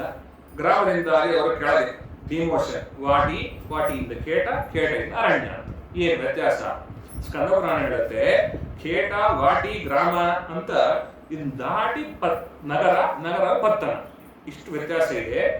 ಏನು ಅಂದ್ರೆ ಕೇಟ ಅಂದ್ರೆ ಅರಣ್ಯದ ಹೊರಭಾಗದಲ್ಲಿರುವ ಬೇಡರು ಎಲ್ಲ ಉಳಿದುಕೊಳ್ಳುವ ಜಾಗ. ಅದರಿಂದ ಹೊರಗೆ ಸ್ವಲ್ಪ ಇನ್ನೂ ಕ್ರೂರಗಳಲ್ಲ, ಸ್ವಲ್ಪ ತಡು ಪ್ರಾಣಿಗಳನ್ನ ಬೇಟೆಯಾಡಿಕೊಂಡು ಇರುವಂತಹ ಅಲ್ಲಿ ಇಲ್ಲಿ ಜೇನು ಕಾಳು ಕದಿಯೋರು ಅವ್ರು ಮಾಡ್ತಕ್ಕಂಥ ಹೊಡೆದಾಗ ಅದರಿಂದ ದಾಟಿ ಗ್ರಾಮ, ಆ ಗ್ರಾಮ ದಾಟಿ ಪುರ ದಾಟಿ ಪತ್ತನ ಅಂದ್ರೆ ಫುಲ್ ಫ್ಲೆಜ್ ಸಿಟಿ. ಅಂದ್ರೆ ನನ್ನ ಪಟ್ಟಣದ ಕಡೆ ದಾರಿ ಹೋಗ್ಲಿಲ್ಲ, ನಂದು ಕಾಡಿನ ಕಡೆ ದಾರಿ ಹೋಯ್ತು. ನಮ್ಮ ಅಮ್ಮ ಹೋದ್ಮೇಲೆ ನಾನು ಒಂದಾದ್ಮೇಲೆ ದಾಟ್ಕೊಂಡು ಹೋಗಿ ಕಾಡಿನ ಕಡೆ ದಾರಿದ್ದೆ. ಅಲ್ಲಿ ನಾನು ಧ್ಯಾನ ಮಾಡ್ತಾ ಕೂತೆ. ನಮೋ ವಾಸುದೇವಾಯ ಪ್ರದ್ಯುಮ್ನಾಯ ಅನಿರುದ್ಧಾಯ ಅಂತ ಧ್ಯಾನ ಮಾಡ್ತಾ ಇದ್ದಾಗ ಅವ್ರು ಹೇಳ್ತಾರೆ ಏನಂತ, ನಾನು ಎಲ್ಲಿ ಸಿಗತ್ತೋ ನೀರಲ್ಲಿ ಸ್ನಾನ ಮಾಡ್ತಾ ಇದ್ದೆ, ಏನು ಸಿಗತ್ತೋ ಅದನ್ನು ತಿಂತಾ ಇದ್ದೆ. ಹೀಗೆ ನನ್ನ ಕಾಡಿನ ಜೀವನ ಆಯ್ತು. ಒಮ್ಮೆ ಭಗವಂತನ ಧ್ಯಾನ ಮಾಡ್ತಾ ಆ ರೂಪವನ್ನ ಚಿಂತನೆ ಮಾಡ್ತಾ ಇದ್ದಾಗ ಒಂದು ಬಾರಿ ಮಿಂಚು ಬಂದು ಹೋದಂತೆ ಭಗವಂತನ ದರ್ಶನ ಆಯ್ತು. ಇವತ್ತಿಗೆ ಇಲ್ಲಿ ಕೂತಿದ್ದೇವೆ, ಮಳೆ ಬಂತಲ್ವಾ, ಎಷ್ಟನೇದು ಮೊದಲನೇ ಮಿಂಚು ಬಂತಲ್ವಾ, ಯಾವ ಆಕಾರ ಇತ್ತು ಹೇಳಿ ನೋಡೋಣ. ಏನು ಗೊತ್ತು ಸರ್, 1 ಸೆಕೆಂಡ್ ಬಂದು ಹೋಗತ್ತೆ. ಆ 1 ಸೆಕೆಂಡ್ ಬಂದು ಹೋದಂತಹ ಮಿಂಚಿನಲ್ಲಿ ಏನಂತ ತಿಳಿಲಿಕ್ಕೆ ಸಾಧ್ಯ? ಭಗವಂತನ ಒಂದು ಕ್ಷಣ ಬಂದು ಹೋದ ಮಿಂಚಿನಂತೆ ಬಂದು ಹೋದ್ರೆ ಭಗವಂತ ಇನ್ನು ನೋಡ್ಬೇಕು ಅಂತ ಅನಿಸ್ತು. ಭಗವಂತನ ಇನ್ನು ನೋಡ್ಬೇಕು ಅಲ್ವಾ? ನಾವು ಹಾಗೆ ಮಾಡ್ತೀವಿ ಅಲ್ವಾ? ಪಾಸ್ ಆದ್ಮೇಲೂ ಡಿಸ್ಟಿಂಕ್ಷನ್ ಬರಬೇಕು, ಮತ್ತೊಂದು ಸಲ ಬರೀತೀವಿ ನೆಟ್ಟನ್ನು. ಹಾಗೇನೆ ಮತ್ತು ತಪಸ್ ಮಾಡಿದ್ರು. ತಪಸ್ಸು ಮಾಡ್ತಾ ಇದ್ದಾಗ ಭಗವಂತ ಅಂದ, ಮಗು ಈ ಜನ್ಮದ ನೀನು ಮುಗೀತು. ಒಂದು ಜನ್ಮ ಅಲ್ಲ, ಇಷ್ಟು ಜನ್ಮಗಳಲ್ಲಿ ಭಗವಂತನ ಪ್ರೀತಿ ಸಂಪಾದನೆ ಮಾಡಿದ್ರೆ ಅದರ ಫಲ ಒಂದು ಕ್ಷಣದಲ್ಲಿ ಮುಗಿದೋಗುತ್ತೆ. ಅಂದ್ರೆ ಏನ್ ಮಾಡ್ಬೇಕು? ಅದು ನಾರದಂತಹ ಜ್ಞಾನಿಗಳಿಗೆ. ಆಗ ಹೇಳ್ತಾರೆ, ನಿನ್ನ ಈ ಜನ್ಮದಲ್ಲಿ, ನಿನ್ನ ಈ ಕರೆ ಬರದಲ್ಲಿ ಇನ್ನೊಬ್ಬ ದರ್ಶನ ಆಗೋದಿಲ್ಲ. ಹಾಗಾಗಿ ಈ ದೇಹವನ್ನು ಬಿಟ್ಟು ನೀನು ನನ್ನ ಮುಂದಿನ ಜನ್ಮದಲ್ಲಿ ಬ್ರಹ್ಮದೇವರ ಮಗನಾಗಿ ನಾರದರಾಗಿ ಬಂದು ನೀನು ಪಡಿತಕ್ಕಂಥವನಾಗಿದ್ದೀಯಾ ಅಂತ ಹೇಳಿದ್ವಿ. ಈ ದೇಹವನ್ನು ಬಿಡ್ಲಿಕ್ಕಾಗ ನಾವು ಅನ್ಕೊಳ್ಬಹುದು ತಕ್ಷಣ ಈ ದೇಹ ಬಿಡುತ್ತಲ್ವ ಅಂತ. ಇಲ್ಲ, ಆ ದೇಹ ನಾಶವಾಗೋ ತನಕ ಭಗವತ್ ಪ್ರೀತ್ಯರ್ಥವ ಕರ್ಮ ಮಾಡ್ತಾ ತಿರುಗ್ತಾ ಇರಬೇಕು. ಹಾಗೆ ಕುಡಿತಾ ಇದ್ರಂತೆ. ನಾವಾನ್ಯನಂತಸ್ಯ ಗತತ್ರಪಃ ಪಠನ್ ಗುಹ್ಯಾನಿ ಭದ್ರಾಣಿ ಕೃತಾನಿ ಚ ಸ್ಮರನ್ ಗಾಂಪರ್ಯಟನ್ ಸ್ತುಷ್ಟಮನ ಬೃಹಸ್ಪೃಹಃ ಕಾಲಂ ಪ್ರತೀಕ್ಷನ್ ಅಪಟೋ ವಿಮತ್ಸರಃ. ಬಹಳ ಚೆನ್ನಾಗಿದೆ. ಬಟ್ಟೆಗೆ ಹಾಕೋತಾ ಇರಲಿಲ್ಲ, ಅಪಟೋ ವಿಮತ್ಸರಃ. ಯಾರು ಏನಂತ ತಿರುಗಿಸ್ಕೋತಾ ಇರ್ಲಿಲ್ಲ. ಭಗವಂತನ ನಾಮಸ್ಮರಣೆ ಮಾಡ್ತಾ ಹಾಡ್ತಾ ಹಾಡ್ತಾ ಹಾಡ್ತಾ ಹಾಡ್ತಾ ಹೋದ್ರು. ಕೆಲವು ಸತಿ ಅನಿಸುತ್ತೆ, ನಾರದರು ನಾರಾಯಣ ಅಂತನ್ನೋದು ಯಾಕೆ ಅಂದ್ರೆ ಯಾವುದು ಸ್ವಭಾವದಲ್ಲಿರುತ್ತೋ ಅದು ಹೋಗೋಲ್ಲ ಅಂತ ತಿಳಿಸ್ಕೊಳ್ಳಿ. ಯಾಕೆ? ಅವರು ಹಿಂದಿನ ಜನ್ಮದಲ್ಲೂ ನಾಮಾನಿ ಅನಂತಸ್ಯ ಗತತ್ರವ ಪಠನ್ ಗುಹ್ಯಾನಿ ಚರನ್ ಅಂತ ಭಗವಂತನ ನಾಮ ಕೀರ್ತನೆಯನ್ನು ಮಾಡ್ತಾ ಹಾಡ್ತಾ ಹಾಡ್ತಾ ಹೋದದ್ದು ಅವ್ರ ಸ್ವಭಾವ. ಹಾಗಾಗಿ ಮುಂದಿನ ಜನ್ಮದಲ್ಲಿ ನಾರದರಾದಾಗೂ ಹಾಗೇ ಮಾಡಿದ್ರು ಅವರು. ಅದರಿಂದಾಗಿ ಆಗ ಭಗವಂತನ ಸಹಸ್ರಯುಗ ಪರ್ಯಂತ ಉತ್ಥಾಯೇನ ದೃಕ್ಷತಃ. ಆ ನಂತರದಲ್ಲಿ ಪುನಃ ದೇಹ ಬಿಟ್ಟು ಮುಂದೊಮ್ಮೆ ಬ್ರಹ್ಮದೇವರು ಸೃಷ್ಟರಾದಾಗ ಆ ಬ್ರಹ್ಮದೇವರ ದೇಹದಿಂದಾಗಿ ಸೃಷ್ಟರಾಗುವ ಅನೇಕ ಜನ ಋಷಿ ದಕ್ಷ ಪ್ರಜಾಪತಿಗಳು ಜಾಂಬವಂತ ಅವರೆಲ್ಲ ಹುಟ್ಟುವಾಗ ನನ್ನೂ ಕೂಡ ಭಗವಂತ ದೇವರು ತೊಡೆಯನ್ನು ಸೃಷ್ಟಿ ಮಾಡಿದ್ರು. ಹಾಗಾಗಿ ಇದು ಯಾಕೆ ಬಂತು ಅಂದ್ರೆ ಅವತ್ತು ನನಗೆ ಹೇಳಿಕೊಟ್ಟಂತಹ ಭಗವಂತನ ನಾಮಸ್ಮರಣೆಯ ಬಲ, ಅಂತಹ ನಾಮ ಕೀರ್ತನೆಯ ಬಲ ಎಷ್ಟಿದೆ ಅಂದ್ರೆ ನನ್ನನ್ನ ಕಂಪ್ಲೀಟ್ 360 ಡಿಗ್ರಿ ಚೇಂಜ್ ಮಾಡಿ ಬೇರೆ ಒಂದು ಆಯಾಮವನ್ನು ತಂದು ಕೊಡುತ್ತು ನಾಮಸ್ಮರಣೆ. ನನ್ನ ನೈಜವಾದಂತಹ ರೂಪವನ್ನು ಪಡಿಲಿಕ್ಕೆ, ನನ್ನ ನೈಜವಾದಂತಹ ಕರ್ಮವನ್ನು ಅನುಷ್ಠಾನ ಮಾಡಲಿಕ್ಕೆ ಕಾರಣವಾಯಿತು. ಅದರಿಂದಾಗಿ ಭಗವಂತನ ನಾಮಸ್ಮರಣೆ, ಭಾಗವತ ಇದೆಲ್ಲವೂ ಕೂಡ ನಮ್ಮನ್ನ ಬದಲಾಯಿಸುತ್ತೆ ಅನ್ನುವ ಹಂತಕ್ಕೆ ಬೇಕಾದಂತವರು ಪಡಿಬೇಕು ಅಂತ ನನ್ನ ಕಥೆ ನೋಡಬೇಕು. ಅದರಿಂದ ನನ್ನ ಕಥೆಯನ್ನು ಕೂಡ ನಿಮಗೆ ಹೇಳಿದ್ದೇವೆ. ಹಾಗಾಗಿ ನೀವು ಭಾಗವತವನ್ನು ರಚನೆ ಮಾಡ್ರಿ ಅಂತ ಸಸಂಹಿತಾಂ ಭಾಗವತೀಂ ಕೃತ್ವ ಅವರು ರಚನೆ ಮಾಡ್ತಾ ಇದ್ದಾರೆ. ಮಾಡಿದ ಮೇಲೆ ಶುಕವಧ್ಯಾಪಯಾಮಾಸ, ಶುಕಾಚಾರ್ಯ ಕರೆಸಿ ಪಾಠ ಮಾಡ್ತಾ ಇದ್ದಾರೆ. 2 ದೃಷ್ಟಾಂತ ಇದೆ ಇದರಲ್ಲಿ, 2 ಉಪದೇಶ ಇದೆ. ಒಂದು, ಅಪ್ಪ ಫಸ್ಟ್ ಓದಬೇಕು, ಮಗನಿಗೆ ಅದನ್ನು ಓದಿಸ್ಬೇಕು. ಏನಿದ್ರು ನಾವು ಟ್ಯೂಷನ್ ಹಾಕ್ಬಿಡ್ತೀವಿ, ನಮ್ಮ ಜವಾಬ್ದಾರಿ ಏನಿದ್ರು ಅವರ ಫೀಸ್ ಕಟ್ಟೋದಷ್ಟೇ ತಿಳ್ಕೋಬಾರ್ದು. ಪ್ರತಿಯೊಂದು ಒಳ್ಳೆಯ ಕೆಲಸವನ್ನು ತಾನು ಮಾಡಬೇಕು, ಮಕ್ಕಳಿಗೆ ಮಾಡಿಸ್ಬೇಕು ಅನ್ನೋದು ಭಾಗವತದ ಆಂತರ್ಯ. ಅಷ್ಟೇ ಅಲ್ಲ, ಯಾವತ್ತೂ ನಮ್ಗೆ ಒಳ್ಳೇದು ಸಿಗಬೇಕು ಅಂದ್ರೆ ಮಕ್ಕಳವರಿಗೆ ಮಾತ್ರ ಸಿಗುತ್ತೆ. ಯಾಕೆ? ಭಾಗವತ ಪುರಾಣವನ್ನ ಶುಕಾಚಾರ್ಯ ಉಪದೇಶ ಮಾಡಿದ್ರು, ಮತ್ತಾರಿಗೂ ಅಲ್ಲ. ಒಂದು ಶುಕಾಚಾರ್ಯ ಯೋಗ್ಯತೆ ಆಗಿದೆ. ಅದರಿಂದಾಗಿ ಆ ಶುಕಾಚಾರ್ಯರಿಗೆ ಉಪದೇಶ ಮಾಡಿದ್ರು. ನಿವೃತ್ತಿ ನಿರತಂ ಮುನಿಂ. ಯಾಕೆ? ನಿವೃತ್ತಿಯನ್ನ ಬಯಸುವವರು, ನಿವೃತ್ತಿಯ ಮಾರ್ಗದಲ್ಲಿ ಇರಬೇಕಾದವರು ಮಾತ್ರ ಅದನ್ನು ಸ್ವೀಕಾರ ಮಾಡಬೇಕು ಅಂತ. ಪ್ರವೃತ್ತಿಗೆ ಬರಬೇಕು ಅಂದ್ರೆ ಪ್ರಯೋಜನ ಇಲ್ಲ. ಸರಿ, ನಾವು ಭಾಗವತ ಸಪ್ತಾಹ ಹಾಕ್ಬೇಕು, ಏನು ಸುಮ್ಮನೆ ಲಾಟ್ರಿ ಹೊಡಿಬೇಕು? ಈ ದಾಕ ಬಿಟ್ಟು ಭಗವಂತನ ಕಡೆ ಹೋಗ್ಬೇಕು ಅಂದ್ರೆ ಮಾತ್ರ ಭಾಗವತ ಬೇಕು. ಅದರಿಂದಾಗಿ ಭಾಗವತದಲ್ಲಿ ರತಿಯನ್ನ ಹೊಂದಿದಂತಹ ಅವರಿಗೆ ಉಪದೇಶ ಮಾಡಿದರು ಅಂತ ಅವರು ಕೂಡ ಅದನ್ನ ಮುಂದೆ ವಿಸ್ತಾರ ಮಾಡ್ತಕ್ಕಂಥವರಾಗಿದ್ದಾರೆ. ಹಾಗಾದ್ರೆ ಪರೀಕ್ಷಿತ ರಾಜನಿಗೆ ಕಥೆಗೆ ಬರ್ತಾ ಇದ್ದಾರೆ. ಏನಾಯ್ತು ಅಂದ್ರೆ, ಪ್ರಸಂಗ ಹಿಂದಕ್ಕೆ ಹೋಗ್ರಿ ಇದ್ರು. ಎಷ್ಟು ಹಿಂದಕ್ಕೆ? 100 ಜನ ಕೌರವರನ್ನ ತೊಡೆ ಬಡಿದು ಸದೆ ಮಾಡಿದು ಭೀಮಸೇನ ದೇವರು ನಾಶ ಮಾಡಿ ಆಗಿದೆ. ನಾಶ ಮಾಡಿದ ಮೇಲೆ ಅಲ್ಲಿ ಯುದ್ಧ ಭೂಮಿಯಲ್ಲಿ ರಥದ ಮಡುಗಿನಲ್ಲಿ ಮಡಗಿದಂತಹ ದುರ್ಯೋಧನ ಆತ ಏನ್ ಮಾಡ್ತಾ ಇದ್ದಾನೆ? ಅಶ್ವತ್ಥಾಮಾಚಾರ್ಯ ಬಂದಾಗ ಅಶ್ವತ್ಥಾಮಾಚಾರ್ಯ ಹೇಳಿದ, ಅಶ್ವತ್ಥಾಮಾಚಾರ್ಯ ಇನ್ಮೇಲೆ ಇದೆಲ್ಲ ಜವಾಬ್ದಾರಿ ನಿಂದೆ, ಪುತ್ರೋತ್ಪಾದನೆಯನ್ನು ಮಾಡ್ರಿ, ಅವರ ಸಂತತಿ ನಾಶ ಮಾಡ್ರಿ, ನಿಮಗಿದೋ ಅಭಿಷೇಕ ಅಂತ ಹೇಳಿ ಮಣ್ಣಿನಲ್ಲಿ ಅಭಿಷೇಕ ಮಾಡಿದರು. ಕೆಲವು ಸತಿ ಕೆಲವರು ಹೇಳಿ ಮಾಡ್ತಾರೆ, ಕೆಲವು ಸತಿ ಹೇಳದೆ ಮಾಡ್ತಾರೆ. ಉದಾಹರಣೆ ಮಣ್ಣು ಹಾಕೋದ್ರಿಂದಲ್ಲ, ಈ ದುರ್ಯೋಧನ ಹೇಳಿ ಮಾಡಿಲ್ಲ. ಯಾಕೆ? ಹೂ ಅಂದ್ಬಿಟ್ರು. ಅಶ್ವತ್ಥಾಮಾಚಾರ್ಯ ಹೂ ಅಂದ್ಬಿಟ್ರು. ಹೂ ಅನ್ಬೇಕು, ಹೂ ಯಾವ್ದಕ್ಕೆ ಅನ್ಬೇಕು ಅಂತ ತತ್ವಜ್ಞಾನ ಇರಬೇಕು. ಪಾಪ ಏನೋ ಹೇಳ್ತಾ ಇದ್ದಾರೆ ಅಂತ ಹೂ ಅಂದ್ಬಿಡಬಾರ್ದು. ಯಾಕೆ? ಅಶ್ವತ್ಥಾಮಾಚಾರ್ಯ ಎಂಥ ಪ್ರಾಜಾಪತ್ಯ ನೈಷ್ಠಿಕ ಬ್ರಹ್ಮಚರ್ಯವನ್ನು ಪಾಲಿಸಿದವರು. ಅದು ಬೇರೆ. ಅಂದ್ರೆ ಅವತಾರದಲ್ಲಿ ಬಂದಾಗ ರುದ್ರದೇವರನ್ನು ಹೇಳ್ಕೊಂಡು ಮತ್ತೆ ಬೇರೆ ಆಗುತ್ತೆ. ಪ್ರಾಜಾಪತ್ಯ ಬ್ರಹ್ಮಚರ್ಯವನ್ನ ಪಾಲಿಸಿದವರು ದ್ರೋಣಾಚಾರ್ಯನ ಮಕ್ಕಳು ಅವರಿದ್ರು ಕೂಡ ಅವನು ಸಾಯ್ಬೇಕಾದ್ರೆ ಏನೋ ಹೇಳ್ದ ಅಂತ ಹೂ ಅಂದ್ಬಿಟ್ರು. ಅದರ ಎಫೆಕ್ಟ್ ಅವರ ಬ್ರಹ್ಮಚರ್ಯಕ್ಕೆ ಹೊಡೆತ ಕೊಡ್ತು. ಯಾಕೆ? ನನ್ನ ಹೆಂಡತಿಯ ಸಂತತಿಯನ್ನ ಮುಂದೆ ಬೆಳೆಸಿ ಅಂದ್ರೆ ಇನ್ನೇನಾಗಬೇಕಾಗತ್ತೆ? ಅಪಚಾರವೇ ಆಗಬೇಕಾಗತ್ತೆ. ತಮ್ಮ ಬ್ರಹ್ಮಚರ್ಯ ವಾಚ ಹೋಯ್ತು, ಕಾಯ ಹೋಗ್ಲಿಲ್ಲ, ಮನಸ್ಸ ಹೋಗ್ಲಿಲ್ಲ, ವಾಚ ಹೋಯ್ತು. ವಾಚ ಉಪನ್ಯಾಸ ಮುಗಿದ ಮೇಲೆ ಮಾತಾಡೋಣ. ಅಂದ್ರೆ ನನಗೆ ಮಧ್ಯೆ ಇಂಟ್ರಪ್ಟ್ ಆಗೋದ್ರೆ ಮುಂದೆ ಹೋಗೋದಿಲ್ಲ. ನಿಮ್ಮ ಪ್ರಶ್ನೆಗೆ ನಾವು ಉತ್ತರ ಕೊಡೋದಕ್ಕೂ ಆಗೋಲ್ಲ, ಇದು ಆಗೋಲ್ಲ. ಕಾಯ ಹೋಗ್ಲಿಲ್ಲ, ಮನಸ್ಸ ಹೋಗ್ಲಿಲ್ಲ. ಯಾಕಂದ್ರೆ ಮನಸ್ಸಿನಿಂದ ಅವರು ಅಭಿಕಾನಿಸ್ತಿಲ್ಲ ಭಾನುಮತಿಯರನ್ನ. ಆದ್ರೆ ವಾಚ ಹೂ ಅಂದ್ರು ಹೋಯ್ತು. ಹಾಗಾಗಿ ಮಾತಾಡುವಾಗ ಬಹಳ ಎಚ್ಚರಿಕೆ ಇರಬೇಕು. ಅದರಿಂದಾಗಿ ಆ ಪ್ರಸಂಗದಿಂದಾಗಿ ಚಿಂತೆ ಹೋದಾಯ್ತು. ಇನ್ನೇನ್ ಮಾಡಬೇಕು? ಈಗ ನಾನು ಮಾತು ಕೊಟ್ಟುಬಿಟ್ಟಿದ್ದೇವೆ, ಪಾಂಡವರ ಸಂತತಿ ನಾಶ ಮಾಡ್ತೇವೆ, ಹಾಗಾದ್ರೆ ಏನ್ ಮಾಡಬೇಕು ಅನ್ನುವಾಗ ಅವರು ಒಂದು ಗೂಬೆಯನ್ನು ನೋಡಿದ್ರು. 100 ತಾಯಿಗಳು ಮಲ್ಕೊಂಡಿತ್ತು. ಗೂಬೆ ಕುಟುಕಿ ಸಾಯಿಸ್ಬಿಟ್ಟು. ಹಾಗಾಗಿ ಒಂದು ವಿಚಾರ ಮಾಡಿದ್ರು, ಈ ಪಾಂಡವರ ಸಂತತಿ ನಾಶ ಮಾಡಬೇಕು ಅಂದ್ರೆ ರಾತ್ರಿ ಹೊತ್ತಲ್ಲಿ ಹೋಗ್ಬೇಕು, ಬಿಡಾರಕ್ಕೆ ಬೆಂಕಿ ಹಚ್ಚಿ ಪಾಂಡವರ ವಂಶವನ್ನು ನಾಶ ಮಾಡಿ ಹಾಕಬೇಕು ಅಂತ ಹೋದ್ರು. ಕೃಷ್ಣ ಪರಮಾತ್ಮ ದುರ್ಯೋಧನನ ಶಿಬಿರವನ್ನು ನೋಡ್ಲಿಕ್ಕೆ ಅಂತ ಹೇಳಿದ್ರು ಮಾಡಿಕೊಂಡು ಸಾತ್ಯಕಿ ಮತ್ತು ಪಂಚ ಪಾಂಡವರನ್ನು ಕರ್ಕೊಂಡು ಹೋಗಿರ್ತಾನೆ ಅಂತ ಮಹಾಭಾರತ ಹೇಳುತ್ತೆ. ಅಂತ ಸಂದರ್ಭದಲ್ಲಿ ಪಾಂಡವರ ಶಿಬಿರದಲ್ಲಿ ಮಲಗಿದ್ದಂತಹ ಉಪ ಪಾಂಡವರು, ಪಾಂಡವರ ಮಕ್ಕಳು, ಅವರನ್ನ ಸಂಹಾರ ಮಾಡಲಿಕ್ಕೆ ಎದ್ದು ಹೋಗ್ತಾರೆ. ಅಲ್ಲಿ ರುದ್ರದೇವರೇ ಕಾಯ್ತಾ ಇರ್ತಾರೆ. ಆ ಸಂದರ್ಭದಲ್ಲಿ ರುದ್ರದೇವರೊಟ್ಟಿಗೆ ವಾಗ್ವಾದ ಆಗುತ್ತೆ. ನಾನು ಇದನ್ನ ಭಗವಂತನ ಹೋಮ ಅಂತ ಮಾಡ್ತಾ ಇದ್ದೀನಿ ಅಂತನ್ನುವಾಗ ರುದ್ರದೇವರು ತಮ್ಮ ದ್ವಾರಪಾಲಿಕೆಯನ್ನು ಬಿಟ್ಟು ಹೋಗ್ತಾರೆ. ಆವಾಗ ಭೀಮಸೇನ ದೇವರ ಮಕ್ಕಳನ್ನು ಕರ್ಕೊಂಡು ಹೋಗ್ತಾರೆ. ನೋಡ್ರಿ, ಯೋಚನೆ ಮಾಡ್ರಿ, ಹೆಸರಿಡಬೇಕಾ ಸರಿಯಾಗಿ ಹೆಸರಿಡಬೇಕು ಅಂತ. ಯಾಕೆ ಭೀಮಸೇನ ದೇವರ ಮಕ್ಕಳ ಹೆಸರು ಸರ್ವತ್ರಾತ ಅಂತ. ಸರ್ವತ್ರಾತನ ಅರ್ಥ ಏನು ಅಂದ್ರೆ, ಶರ್ವ ಅಂದ್ರೆ ರುದ್ರದೇವರು, ಅವರಿಂದ ರಕ್ಷಿಸಲ್ಪಡುವವನು ಅಂತ. ಭೀಮಸೇನ ದೇವರು ಆ ಮಗು ಹುಟ್ಟಿದಾಗ ಹೆಸರಿಟ್ಟಿರ್ತಾರೆ ಸರ್ವತ್ರಾತ ಅಂತ. ಅದರ ಎಫೆಕ್ಟ್ ಆದದ್ದು ಕೊನೆಗೆ. ಯಾಕಂದ್ರೆ ರುದ್ರದೇವರು ಏನ್ ಮಾಡ್ತಾರೆ, ಈ ಅಶ್ವತ್ಥಾಮಾಚಾರ್ಯ ಯಾರನ್ನ ಬೇಕಾದ್ರೂ ಸಂಹಾರ ಮಾಡ್ಲಿ, ಇವರನ್ನು ಸಂಹಾರ ಮಾಡಬಾರ್ದು, ಯಾಕೆ ಸರ್ವತ್ರಾತ ನನ್ನ ರಕ್ಷಣೆ ಮಾಡಬೇಕು ಅಂತ ಇಟ್ಟಿದ್ದಾರೆ ಅಂತ ಭೀಮಸೇನ ದೇವರ ಮಗನನ್ನು ಮಾತ್ರ ಅವರು ಕರ್ಕೊಂಡು ಹೋಗ್ತಾರೆ. ಹಾಗಾಗಿ ಆ ನಂತರದಲ್ಲಿ ತಲೆಯನ್ನೆಲ್ಲ ಚಂಡಾಡಿ ತೆಗೆದುಕೊಂಡು ಬಂದು ದುರ್ಯೋಧನ ಮುಂದೆ ಇಟ್ಟು ಎಲ್ಲ ಮಾಡ್ತಕ್ಕಂಥವರಾಗಿದ್ದಾರೆ. ಈ ಪ್ರಸಂಗ ನೋಡಿ ಹೃದಯ ಕಲಕಿತು ದ್ರೌಪದಿ ದೇವಿಗೆ. ಮಕ್ಕಳ ನಾಶವನ್ನ ಎಷ್ಟರವರೆಗೆ ಉಪನ್ಯಾಸ?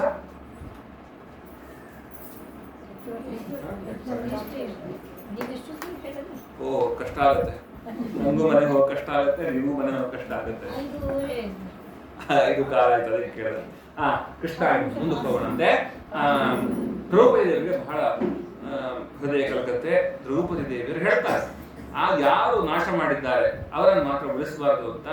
ಆಗ ಅರ್ಜುನ ರಥ ಇರತಕ್ಕಂಥದ್ದು ಹಿಂದೆ ಹೋಗ್ತಾ ಇದೆ. ಅರ್ಜುನ ರಥ ನೋಡಿದ ಕೂಡಲೇ ಇವ್ರಿಗೆ ಅರ್ಥ ಆಯ್ತು, ಇವನನ್ನು ಉಳಿಸೋಲ್ಲ ಅಂತ. ಕೊನೆಗೆ ತಮ್ಮ ಶಕ್ತಿ ಮೀರಿ ಪ್ರಯತ್ನ ಪಟ್ಟು ತಾವು ಬದುಕಲಿಕ್ಕೆ ಆಗೋಲ್ಲ ಅಂತಾದಾಗ ಒಂದೇ ಒಂದು ಉಪಾಯ ಅಂತ ಬ್ರಹ್ಮಾಸ್ತ್ರವನ್ನು ಹೂಡಿದರು. ಆ ಬ್ರಹ್ಮಾಸ್ತ್ರಕ್ಕೆ ಪ್ರತಿ ಬ್ರಹ್ಮಾಸ್ತ್ರವಾಗಿ ಅರ್ಜುನ ಬಿಡ್ತಾ ಇದ್ದಾರೆ. ಆದ್ರೆ ಆ ಅರ್ಜುನ ಬಿಟ್ಟಂತಹ ಬ್ರಹ್ಮಾಸ್ತ್ರ, ಇವರ ಬ್ರಹ್ಮಾಸ್ತ್ರ ಎರಡು ತಗಲಿದ್ರೆ ಲೋಕ ಸುಟ್ಟು ಹೋಗುತ್ತೆ ಅಂತ ಹೇಳಿ ವೇದವ್ಯಾಸ ದೇವರು ಮಧ್ಯಕ್ಕೆ ಬಂದು ಅದೆರಡನ್ನು ನಿಲ್ಲಿಸ್ತಾ ಇದ್ದಾರೆ. ವಾಪಸ್ ತೆಗೆದುಕೊಳ್ಳಿಕ್ಕೆ ಹೇಳ್ತಾರೆ. ಅರ್ಜುನನಿಗೆ ಆಯಿತು, ಆದರೆ ಅಶ್ವತ್ಥಾಮಾಚಾರ್ಯರಿಗೆ ಆಗಲಿಲ್ಲ. ಅಲ್ಲದೆ ಅರ್ಜುನ 4 ಮದುವೆ ಆಗಿದ್ದ, ಅಶ್ವತ್ಥಾಮಾಚಾರ್ಯ 1 ಮದುವೆ ಆಗಿರ್ಲಿಲ್ಲ.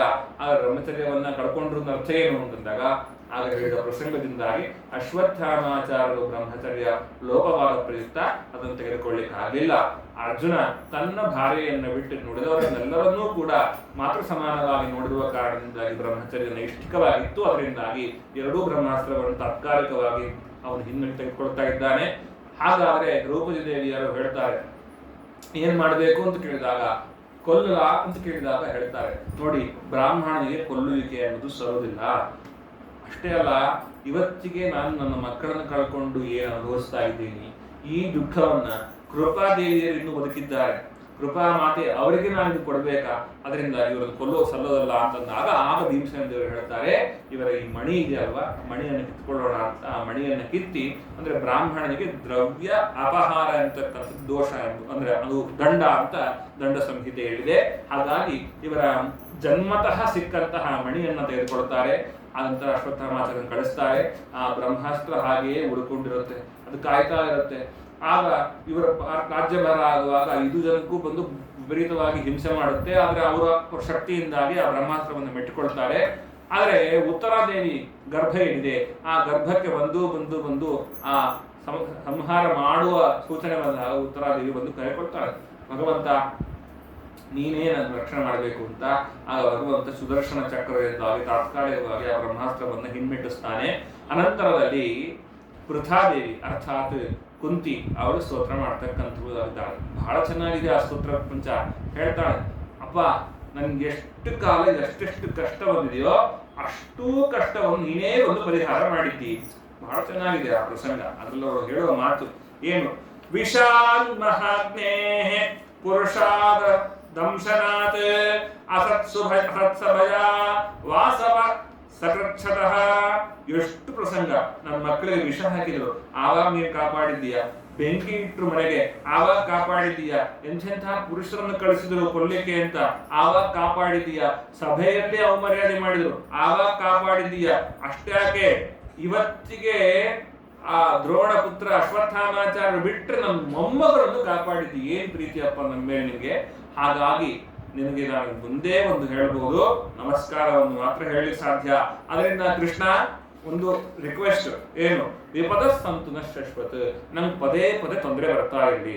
ಇದೇನ್ ಕಥೆ, ಯಾರಾದ್ರೂ ದೇವರನ್ನು ಹೋಗಿ ತೊಂದರೆ ಕೊಡೋದು ಕೇಳ್ತಾರ ಅಂದ್ರೆ ಕೇಳಿದವರಿದ್ದಾರೆ, ಭಾಗವತದಲ್ಲಿ ಹೇಳ್ತಾರೆ. ಕುಂತಿದೇವಿ ಕೇಳ್ತಾಳಂತೆ, ನಂಗೆ ವಿಪದ ಸಂತು ಶಶ್ವತ, ಹಂಗೆ ತೊಂದರೆ ಬರ್ತಾ ಇಲ್ಲ. ಯಾಕೆ ತೊಂದರೆ ಬಂದ್ರೆ ತಾನೇ ನಾನು ನಿಮ್ಮನ್ನು ನಡೆಸ್ಲಿಕ್ಕೆ ಸಾಧ್ಯ, ಇಲ್ಲ ಅಂದ್ರೆ ನಾನು ನಿನ್ನ ನೆನೆಸ್ಲಿಕ್ಕೆ ಸಾಧ್ಯ. ಭವತೋ ದರ್ಶನಂ ಯತ್ ಸ್ಯಾತ್ ಅಪುನರ್ಭವ ದರ್ಶನಂ, ನಿನ್ನ ದರ್ಶನ ಆ ಲೌಕಿಕ ಬಾಧೆಯಿಂದಾಗಿ ಆಗುತ್ತೆ, ಅದರ ಪರಿಹಾರಕ್ಕೋಸ್ಕರವಾಗಿ ನಿನ್ನ ದರ್ಶನ ಆಗುತ್ತೆ ಸ್ವಾಮಿ. ಆ ನಿನ್ನ ದರ್ಶನದಿಂದಾಗಿ ಮೋಕ್ಷ ಆಗುತ್ತೆ. ಹಾಗಾಗಿ ನಮಗೆ ಪದೇ ಪದೇ ದುಃಖ ಬರ್ತಾ ಇರಲಿ, ಆಪತ್ತುಗಳು ಬರ್ತಾ ಇರಲಿ, ಅದನ್ನ ಪರಿಹಾರ ಮಾಡ್ಲಿಕ್ಕೆ ನೀ ಬಂದೇ ಬರ್ತೀಯ ಅಂತ ಹೇಳಿ ಕೊನೆಗೆ ಒಂದು ಮಾತನ್ನು ಹೇಳ್ತಾರೆ. ಶ್ರೀಕೃಷ್ಣ ಕೃಷ್ಣ ಸಖ ವೃಷ್ಣಿ ವೃಷ ಅವನಿಧೃಕ್ ರಾಜನ್ಯ ವಂಶದಹನ ಅಮರ ವಂದ್ಯ ವೀರ್ಯ ಗೋವಿಂದ ಗೋದ್ವಿಜ ಸುರಾರ್ತಿ ಹರಾವತಾರ. ನೀನು ಹುಟ್ಟಿದ್ದೇ ಬ್ರಾಹ್ಮಣರ ದೇವತೆಗಳ ಎಲ್ಲ ಕೆಲಸ ದುಷ್ಟರ ಸಂಹಾರ ಮಾಡ್ಲಿಕ್ಕೋಸ್ಕರವಾಗಿ ನಿನಗೆ ನಮಸ್ಕಾರ ಮಾಡ್ತಾ ಇದ್ದೀನಿ ಅಂತ ಅವರು ಪ್ರಾರ್ಥನೆ ಮಾಡ್ತಾ ಇದ್ದಾರೆ. ಆ ಪ್ರಾರ್ಥನೆ ಮಾಡಿ ಪ್ರಥಾದೇವಿ ಇಷ್ಟೆಲ್ಲ ಆದ್ಮೇಲೆ ಮತ್ತೆ ಕೃಷ್ಣ ಊರಿಗೆ ಹೊರಟಾಗ ಇದಾಗುತ್ತೆ, ಗರ್ಭಪಾತ, ಗರ್ಭದಿಂದ ಹೊರ ಮಗು ಬಂದಾಗ ಆ ಬಾಣ ಅಂತಕ್ಕಂಥದ್ದು ಹಣ್ಣು ಮಾಡುತ್ತೆ. ಪುನಃ ಬಂದು ಭಗವಂತ ಪ್ರತಿಷ್ಠಾನೆ, ಅದರಿಂದಾಗಿಯೇನೆ ವಿಷ್ಣುರಾಧ ಅಂತ ಹೆಸರು ಬರುತ್ತೆ. ಇಷ್ಟಾದ್ಮೇಲೆ ರಾಜ್ಯಭಾರ ಮಾಡ್ತಾ ಇರ್ತಾರೆ. ರಾಜ್ಯಭಾರ ಮಾಡ್ತಾ ಇರುವಾಗ ಮತ್ತೊಂದು ಸಮಸ್ಯೆ, ಇದೆಲ್ಲ ಎಲ್ಲರಿಗೂ ಇದ್ದೇ ಇರುತ್ತೆ. ಎಲ್ಲ ಮಾಡಿದ್ಮೇಲೂ ನಾವೇನೋ ಸರಿ ಮಾಡಿಲ್ಲ, ಏನೋ ಸರಿ ಮಾಡಿಲ್ಲ, ನಾವು ಮಾಡಿದ ಅನ್ಯಾಯ, ನಾವು ಮಾಡಿ ತಪ್ಪು ಅಂತ. ಆವಾಗ ಭಗವಂತನಲ್ಲಿ ಕೇಳ್ತಾರೆ, ಅಲ್ಲ ನಾವೆಲ್ಲ ಮಾಡಿ ಸರಿಯಾಗಿದ್ರೆ ಇಷ್ಟೆಲ್ಲ ಮಾಡೋದು ಹೆಂಗ್ ಸರಿಯಾಗುತ್ತೆ ಅಂತ ಕೇಳಿದಾಗ, ಎಷ್ಟು ಜನ ಕೊಂದಿದ್ದೇವೆ, ಇದೆಲ್ಲ ಸರಿ ಹೋಗುತ್ತಾ ಅಂತ ಕೇಳಿದಾಗ, ನಿನ್ ನಾನು ಹೇಳಿದ್ರೆ ಸರಿ ಹೋಗಲ್ಲ, ನಿಮ್ಮ ಅಜ್ಜನ ಮಾತೆ ಕೇಳು. ಕೆಲಸತಿ ಆಪ್ತವಾಕ್ಯ ಪ್ರಮಾಣ ಅಂತ ನಮ್ಮ ಮನೆಯಲ್ಲಿ ಯಾರೋ ಹಿರಿಯರಿದ್ದಾಗ ಅವ್ರು ಹೇಳಿದ್ರೆ ಮಾತ್ರ ಕೇಳ್ತೀವಿ. ಅದಾಗ ಅಜ್ಜನ ಕರ್ಕೊಂಡ್ ಬರ್ತಾ ಇದ್ದಾರೆ, ಅವ್ರು ಹೇಳ್ತಾರೆ, ಅಲ್ಲಪ್ಪ ಇನ್ನ ಹಿಂದೆ ಮುಂದೆ ಎಲ್ಲ ಗದಾ ಹಿಡ್ಕೊಂಡು ಭೀಮಸೇನ ದೇವರು, ಗಾಂಡಿಗೂ ಹಿಡ್ಕೊಂಡು ಅರ್ಜುನ, ಕೃಷ್ಣ ಪರಮಾತ್ಮನೇ ಸಾರಥ್ಯ ವಹಿಸಿ ಇಷ್ಟು ಚೆನ್ನಾಗಿ ಎಲ್ಲ ಕೆಲಸ ಮಾಡಿ 5 ಅಶ್ವಮೇಧ ಯಾಗ ಮಾಡಿಸಿದ್ರು ನಿನ್ ಕೈಯಲ್ಲಿ. ನಿನಗೆ ಇನ್ನೂ ನಾನು ಮಾಡಿ ಸರಿನೋ ತಪ್ಪು ಅಂತ ಸಂಶಯ ಬಂದ್ರೆ ಇನ್ನೇನ್ ಮಾಡೋಣ? ಕೃಷ್ಣನ ಮೇಲೆ ವಿಶ್ವಾಸ ಇಡು, ಕೃಷ್ಣನ ಮೇಲೆ ವಿಶ್ವಾಸ ಇಡ್ತಕ್ಕಂಥವನಾಗು. ನಾನು ಇವನನ್ನ ಆ ರೀತಿಯಲ್ಲಿ ಅಗ್ರ ಪೂಜೆ ಮಾಡಬೇಕಾದ್ರೆ ನೋಡಿದ್ದೇನೆ. ಇವತ್ತಿಗೆ ಈ ಒಂದು ನಿನ್ನ ಸಮಸ್ಯೆಯನ್ನು ತಂದು ಅದರ ಮುಖಾಂತರವಾಗಿ ನಾನು ಸಾಯೋ ಹೊತ್ತಲ್ಲಿ ನನ್ನ ದರ್ಶನ ಕೊಡಕ್ಕೋಸ್ಕರ ಬಂದಿದ್ದಾನಪ್ಪ ಸ್ವಯಂ ಭಗವಂತ ಇವನು ಅಂತ ಹೇಳಿ ಉತ್ತರಾಯಣ ಕಾಲದವರೆಗೆ ಪ್ರತೀಕ್ಷೆ ಮಾಡ್ತಾ ಇದ್ದಂತಹ ಭೀಷ್ಮಾಚಾರ್ಯರು ದೇಹತ್ಯಾಗ ಮಾಡ್ತಾರೆ. ಅವರು ದೇಹತ್ಯಾಗ ಮಾಡಿದಾಗ ಆ ದೇಹತ್ಯಾಗ ಪ್ರಸಂಗದಲ್ಲಿ ಮುಂದಿನ ಕಾರ್ಯಗಳನ್ನ ಧರ್ಮರಾಜ ಮಾಡ್ತಾ ಇದ್ದಾನೆ. ಈ ಕಡೆಗೆ ಇವರು ಪರೀಕ್ಷಿತ್ ರಾಜರು ಬೆಳಿತಾರೆ. ಅವರ ಪ್ರಸಂಗ ಈ ಮಧ್ಯದಲ್ಲಿ ಒಂದಿಷ್ಟು ಪ್ರಸಂಗ ಆಗುತ್ತೆ. ಕೃಷ್ಣನ ನೋಡ್ಕೊಂಡ್ ಬಾ ಅಂತ ಕಳಿಸ್ತಾರೆ ಅರ್ಜುನನ್ನ. ಅರ್ಜುನ ಯಾವತ್ತಾದ್ರೂ ಕೃಷ್ಣನ್ ನೋಡ್ಕೊಂಡ್ ಬರಕ್ ಹೋದ ಅಂತಂದ್ರೆ ಅರ್ಜುನ ಹೋಗಿ ಮುಟ್ಟಿದ್ದಾನೆ, ದ್ವಾರಕೆಯಲ್ಲಿದ್ದಾನೆ, ಇನ್ನು 4 ತಿಂಗಳು ಬಿಟ್ಟು ಬರ್ತಾನೆ ಅನ್ನೋ ರಿಪೋರ್ಟ್ ಬರ್ತಾ ಇರುತ್ತೆ. ಆದ್ರೆ ಧರ್ಮರಾಜರಿಗೆ ಯಾವುದೇ ವಿಧವಾದಂತಹ ರಿಪೋರ್ಟೇ ಬರಲಿಲ್ಲ. ಅರ್ಜುನ ಹೋಗಿ ಮುಟ್ಟಿದ್ದಾನೋ ಇಲ್ವೋ, ಯುದ್ಧದಲ್ಲಿ ಏನಾದ್ರು ಆಯ್ತು, ಯಾರಾದ್ರೂ ಅಟ್ಯಾಕ್ ಮಾಡಿದ್ರು, ಅಥವಾ ದ್ವಾರಕೆಯಲ್ಲಿ ಏನಾದ್ರು ಅನುಕೂಲ ಆಗಿದೆಯೋ, ಎಲ್ಲ ಪ್ರಶ್ನೆಗಳು ಬಂತು. ಆ ಪ್ರಶ್ನೆಗಳು ತಲೆಗೆ ಬರ್ತಿದ್ದಂಗೆ ಅರ್ಜುನರು ಮನೆಗೆ ಬಂದಾಗ ಪ್ರಶ್ನೆ ಮಾಡ್ತಾರೆ, ಏನಪ್ಪ ಯಾಕೆ ಹೀಗೆ ಮಾಡ್ತಿದ್ದಿ, ಏನಾಯ್ತು ಅನ್ಯಾಯ, ಹಾಗೆ ಹೀಗೆ ಅಂತೆಲ್ಲ 1000 ಪ್ರಶ್ನೆಗಳನ್ನು ಕೇಳಿ ಕೊನೆ ಕೇಳ್ತಾರೆ, ಕೃಷ್ಣ ಸಿಗ್ನೋ ಇಲ್ವೋ. ಆಗ ಕೇಳಿದಾಗ ಒಂದು ನಡು ಬರುತ್ತೆ. ಯಾಕೆ? ಕೃಷ್ಣನನ್ನ ನಾನು ಸಾಮಾನ್ಯ ಮನುಷ್ಯನಂತೆ ಅಣ್ಣ ಏನೆಲ್ಲ ಅನ್ಯಾಯಗಳು ಮಾಡಿದ್ದೇನೆ, ಇವತ್ತಿ ಕೃಷ್ಣ ನನ್ನ ಕೈ ಬಿಟ್ಟು ಹೋಗಿದ್ದಾನೆ, ಕೃಷ್ಣ ಪರಂಧಾಮ ಹೋಗಿದ್ದಾನೆ ಅಂತ ಆ ಪ್ರಸಂಗ. ಏನು ಅಂದ್ರೆ ಭಾಗವತದಲ್ಲಿ 12 ಸ್ಕಂದಗಳು ಬರುತ್ತೆ. ಭಗವಂತ ಕೃಷ್ಣರಾಯಿ ಕಂಡಲ್ಲ, ಆ ಕಾಲಿಗೆ ಬಾಣ ನೆಪ ಮಾಡಿಕೊಂಡು ಕೃಷ್ಣ ಪರಂಧಾಮಕ್ಕೆ ಹೋದ್ರೆ ಇಂದ್ರಾದಿ ದೇವತೆಗಳಿಗೂ ಕಾಣಿಸ್ಲಿಲ್ಲ. ಯಾಕಂದ್ರೆ ಆ ಸಮುದ್ರ ಸ್ಥಳದಲ್ಲಿ ಬಂದು ದೇವತೆಗಳು ಬಂದು ಬೇಡುವಾಗಲೂ ಕೂಡ ಭಗವಂತನ ಶಬ್ದ ಶ್ರವಣ ದರ್ಶನ ಮತ್ತು ಇವೆಲ್ಲವೂ ಕೂಡ ಬ್ರಹ್ಮದೇವರಿಗೆ ಮಾತ್ರ, ಇಂದ್ರ ದೇವತೆಗಳ ಭಗವಂತನ ಸಾಕ್ಷಾತ್ಕಾರವೂ ಆಗಲಿಲ್ಲ. ಹಾಗಾಗಿ ಆ ದೇವತೆಗಳು ಏನಾದ್ರೂ ಕಾಣಬೇಕಿದ್ರೆ ಅದು ಇಲ್ಲಿ ಮಾತ್ರ. ಇಲ್ಲಿಯೂ ಕೂಡ ಭಗವಂತನನ್ನು ನಾವು ಭಗವಂತ ಅಂತ ಕಾಣದೇನೆ, ಸಾಮಾನ್ಯ ಲೋಕರಂತೆ ಅವನು ತಿರುವಾಗ ತಟ್ಟೆಯನ್ನು ಕಿತ್ಕೊಂಡಿದ್ದೇನೆ, ಹೆಗಲ ಮೇಲೆ ಕೈ ಹಾಕಿದ್ದೇನೆ, ನನ್ ಗಾಳಿ ನಡೆಸು ಅಂತಂದಿದ್ದೇನೆ, ನೀನೇನ್ ದೊಡ್ಡವನು ಅಂತಂದಿದ್ದೇನೆ, ತುಂಬಾ ವಿಧವಾಗಿ ಹೇಳ್ತಾರೆ. ನಾನು ಸಾಮಾನ್ಯ ಮನುಷ್ಯನಂತೆ ಅವನನ್ನು ವರ್ತನೆ ಮಾಡುವಂತೆ ಮಾಡಿದ್ದೇನೆ ಅಣ್ಣ. ಎಲ್ಲ ಹೋಯ್ತು. ಆ ಕೃಷ್ಣ ನನ್ನ ಸಾರಥ್ಯವನ್ನ ಬಿಟ್ಟು ಈ ಜಗತ್ತನ್ನ ಬಿಟ್ಟು ಹೋದ್ಮೇಲೆ ಅದೇ ಗಾಂಡಿಯು ಧನಸ್ಸಿದೆ, ಅದೇ ಬಾಣಗಳಿವೆ, ಅದೇ ರಥ, ಅದೇ ಕುದುರೆ, ಎಲ್ಲ ಬಲ ಎಲ್ಲ ತೋಳಲ್ಲಿ ಹಾಗೆ ಇದೆ. ಆದ್ರೆ ಅವನ ಮಡದಿಯಾದಂತಹ 16,000 ಮಂದಿಯನ್ನ ಗೋಪಾಲಕರಿಂದ ರಕ್ಷಣೆ ಮಾಡ್ಲಿಕ್ಕಲ್ಲ, ಲೆಚ್ಚ ಗೋಪಾಲಕರಿಂದ ರಕ್ಷಣೆ ಮಾಡ್ಲಿಕ್ಕಾಗಲಿಲ್ಲ. ಕಂಡು ಹಾರಿಸ್ಕೊಂಡು ಹೋದ್ರಣ. ನನ್ನ ತೋಳದಲ್ಲಿ ಬಲ ಇದ್ರು ಕೂಡ ಕೃಷ್ಣನ ಬೆಂಬಲ ಎಂಬುದು ಇಲ್ಲ. ಅದರಿಂದಾಗಿ ಹೀಗಾಗಿ ಅಣ್ಣ ಕೃಷ್ಣ ಹೋದ ಮೇಲೆ ನಾವಿನ್ನೇನ್ ಮಾಡೋದು ಅಂತ ಹೇಳಿದಾಗ ಆ ಪ್ರಸಂಗ ಆದ್ಮೇಲೆ ಹಾಗಾದ್ರೆ ಇನ್ನು ನಾವಿರೋದು ಸರಿಯಲ್ಲ ಅಂತ ಹೇಳಿ ಅವರು ಯಾತ್ರೆಯನ್ನು ಮಾಡ್ತಾ ಇದ್ದಾರೆ. ಮಾಡುವಾಗ ಪರೀಕ್ಷಿತನಿಗೆ ಈ ಮುಂದಿನ ಜಗತ್ತನ್ನ ಲೋಕವನ್ನ ಪಾಲನೆ ಮಾಡುವಂತಹ ದನ್ನು ಕೊಟ್ಟರು. ಕೊಟ್ಟ ಮೇಲೆ ಪರೀಕ್ಷಿತರಾದರು ವೈಭವೋಪೇತವಾಗಿ ರಾಜ್ಯಭಾರ ಮಾಡಿದ್ದಾರೆ. ಅವ್ರು ಇದ್ದದ್ದು ತುಂಬಾ 26 ವರ್ಷ ಅಷ್ಟೇ. ಅಷ್ಟರೊಳಗೆ ಎಷ್ಟೋ ಅಶ್ವಮೇಧಗಳನ್ನು ಮಾಡಿದ್ರು. ಎಲ್ಲ ರೀತಿಯಾದಂತಹ ಅನ್ಯಾಯಗಳನ್ನು ಮುಚ್ಚಿ ಹಾಕಿದ್ರು. ಮುಚ್ಚಿ ಹಾಕಿದ್ರು ಅರ್ಥ ಏನು? ನಮ್ಮಂತೆ ಮುಚ್ಚಿ ಹಾಕೋದಲ್ಲ, ಮಾಡೋರನ್ನೇ ಮುಚ್ಚಿ ಹಾಕಿದ್ರು. ಅವರ ಕಾಲದಲ್ಲಿ ಯಾವುದೇ ವಿಧವಾದ ಅನ್ಯಾಯಗಳಾಗ್ತಾ ಇರಲಿಲ್ಲ. ಆ ರೀತಿಯಲ್ಲಿ ಇತ್ತು. ಅವರು ಕೂಡ ಒಂದು ದಿವಸ ಅನ್ಯಾಯ ಮಾಡಿಬಿಟ್ರು. ಏನ್ ಅನ್ಯಾಯ ಮಾಡಿದ್ರು? ಅವರು ಒಮ್ಮೆ ಬಾಯಾರಿದವರಾಗಿ ಕಲಿನಿಗ್ರಹ ಮಾಡಿದ ಮೇಲೆ ಈ ಪ್ರಸಂಗ ಬರುತ್ತೆ. ಕಲಿನಿಗ್ರಹ ಮಾಡೋ ಪ್ರಸಂಗ ಹೀಗಿದೆ. ಕಲಿನಿಗ್ರಹ ಮಾಡ್ಲಿಕ್ಕೆ ಅಂತ ಬರ್ತಾ ಇದ್ದಾರೆ ಒಬ್ಬ ಕಪ್ಪು ಮನುಷ್ಯ ಅಂತೆ. ಆತ ಒಂದು ಹಸು ಆಡ್ತಾ ಇದೆ, ಇನ್ನೊಂದು ಎತ್ತು ಒಂದು ಕಾಲ ಮೇಲೆ ನಿಂತುಕೊಂಡಿದೆ. ಆ ಒಂದು ಕಾಲನ್ನು ಕಡಿಲಿಕೊಂಡು ನಿಂತುಕೊಂಡಿದ್ದಾನೆ. ನಿಂತುಕೊಂಡಾಗ ಆ ಹಸು ರೋದನೆ ಮಾಡಿ ಹೇಳ್ತಾ ಇದ್ದೀನಿ, ರಾಜ ನೀನೇ ರಕ್ಷಣೆ ಮಾಡಬೇಕು ಅಂತ. ನಾನು ಯಾರನ್ನು ಗೊತ್ತಾಗಲಿಲ್ಲ ಅಂತ ಅನ್ಕೋಬೇಡ ಅಂತ ಹೇಳಿದಾಗ, ಇಲ್ಲ ನನಗೆ ಗೊತ್ತಾಯ್ತು, ನೀನು ಭೂದೇವಿ, ಆ ಧರ್ಮ, ಇವನು ಕಲಿಪುರುಷ, ಇವನೇ ಅನ್ಯಾಯ ಮಾಡ್ತಾ ಇದ್ದಾರೆ, ಇವರನ್ನೇ ಹರಣ ಮಾಡ್ತೀನಿ ಅಂತ ಖಡ್ಗವನ್ನು ಎತ್ಕೊಂಡ ಕಾಲಿಗೆ ಬೀಳ್ತಾನಂತೆ ಕಲಿ. ಹೊತ್ತಿಗೆ ಯಾರಿಗಾದ್ರೂ ಧೈರ್ಯ ಇದೆಯಾ ನಮಗೆ ಕಲಿ ನಿಗ್ರಹ ಮಾಡ್ತೇವೆ ಅಂತ? ಸಾಧ್ಯವೇ ಇಲ್ಲ. ಯಾಕಂದ್ರೆ ದೇವತೆಗಳಿಂದ ಹಿಡ್ಕೊಂಡು ಎಲ್ರಿಗೂ ಕಲಿ ವಿಶಿಷ್ಟರಾಗಿ ಬಾಧೆ ಕೊಡುವವನು. ಅದರಿಂದಾಗಿ ಪರೀಕ್ಷಿತರಾಜರಲ್ಲಿ ವಾಯುದೇವರ ವಿಶೇಷ ಸನ್ನಿಧಾನ ಇರೋದ್ರಿಂದ ಕಲಿ ನಿಗ್ರಹ ಮಾಡ್ಲಿಕ್ಕೆ ಅಂತ ಬಂದ. ಕಲಿ ಕೇಳ್ತಾನಂತೆ, ಸ್ವಾಮಿ ನಂದಿರೋದೇ ಡಿಪಾರ್ಟ್ಮೆಂಟ್, ಈ ಟೈಮೇ ನಂದು, ಕಲಿಯುಗದಲ್ಲಿ ನಾನೇ ಇಲ್ಲ ಅಂದ್ರೆ ಏನಾಗುತ್ತೆ, ಅದರಿಂದಾಗಿ ನನಗೊಂದಿಷ್ಟು ಜಾಗ ಬೇಕು ಅಂತ ಹೇಳಿದಾಗ 4 ಬೀಜಗಳನ್ನು ಕೊಟ್ಟರು. 4 ಕೊಟ್ಟರು ತೃಪ್ತನಾಗಿದ್ದಾಗ 5 ಕೊಟ್ಟರು ಅಂತ ಹೇಳ್ದ. ಬೇರೆಯವರ ಬಂಗಾರ ಮತ್ತು ಬೇರೆ ಪರಸ್ತ್ರೀ ಇತ್ಯಾದಿಗಳಲ್ಲಿ ಆ ಕಲಿಯ ಆವೇಶ ಅಂತಕ್ಕಂಥ ವಿಶೇಷ ಆವೇಶ ಅಂತಕ್ಕಂಥದ್ದು ಆಗತ್ತೆ ಅಂತ ಕೊಟ್ಟ ಮೇಲೆ ಆ ಕಲಿ ನಿವೃತ್ತನಾಗ್ತಾ ಇದ್ದಾನೆ. ಇದಾದ ಮೇಲೆ ಪ್ರಸಂಗದಲ್ಲಿ ಆ ಬಾಯಾರಿಕೆಯಾಗಿ ಬೇಟೆಗೆ ಹೋದಾಗ ಆ ಮುನಿಗಳು ಆಶ್ರಮಕ್ಕೆ ಹೋಗ್ತಾರೆ.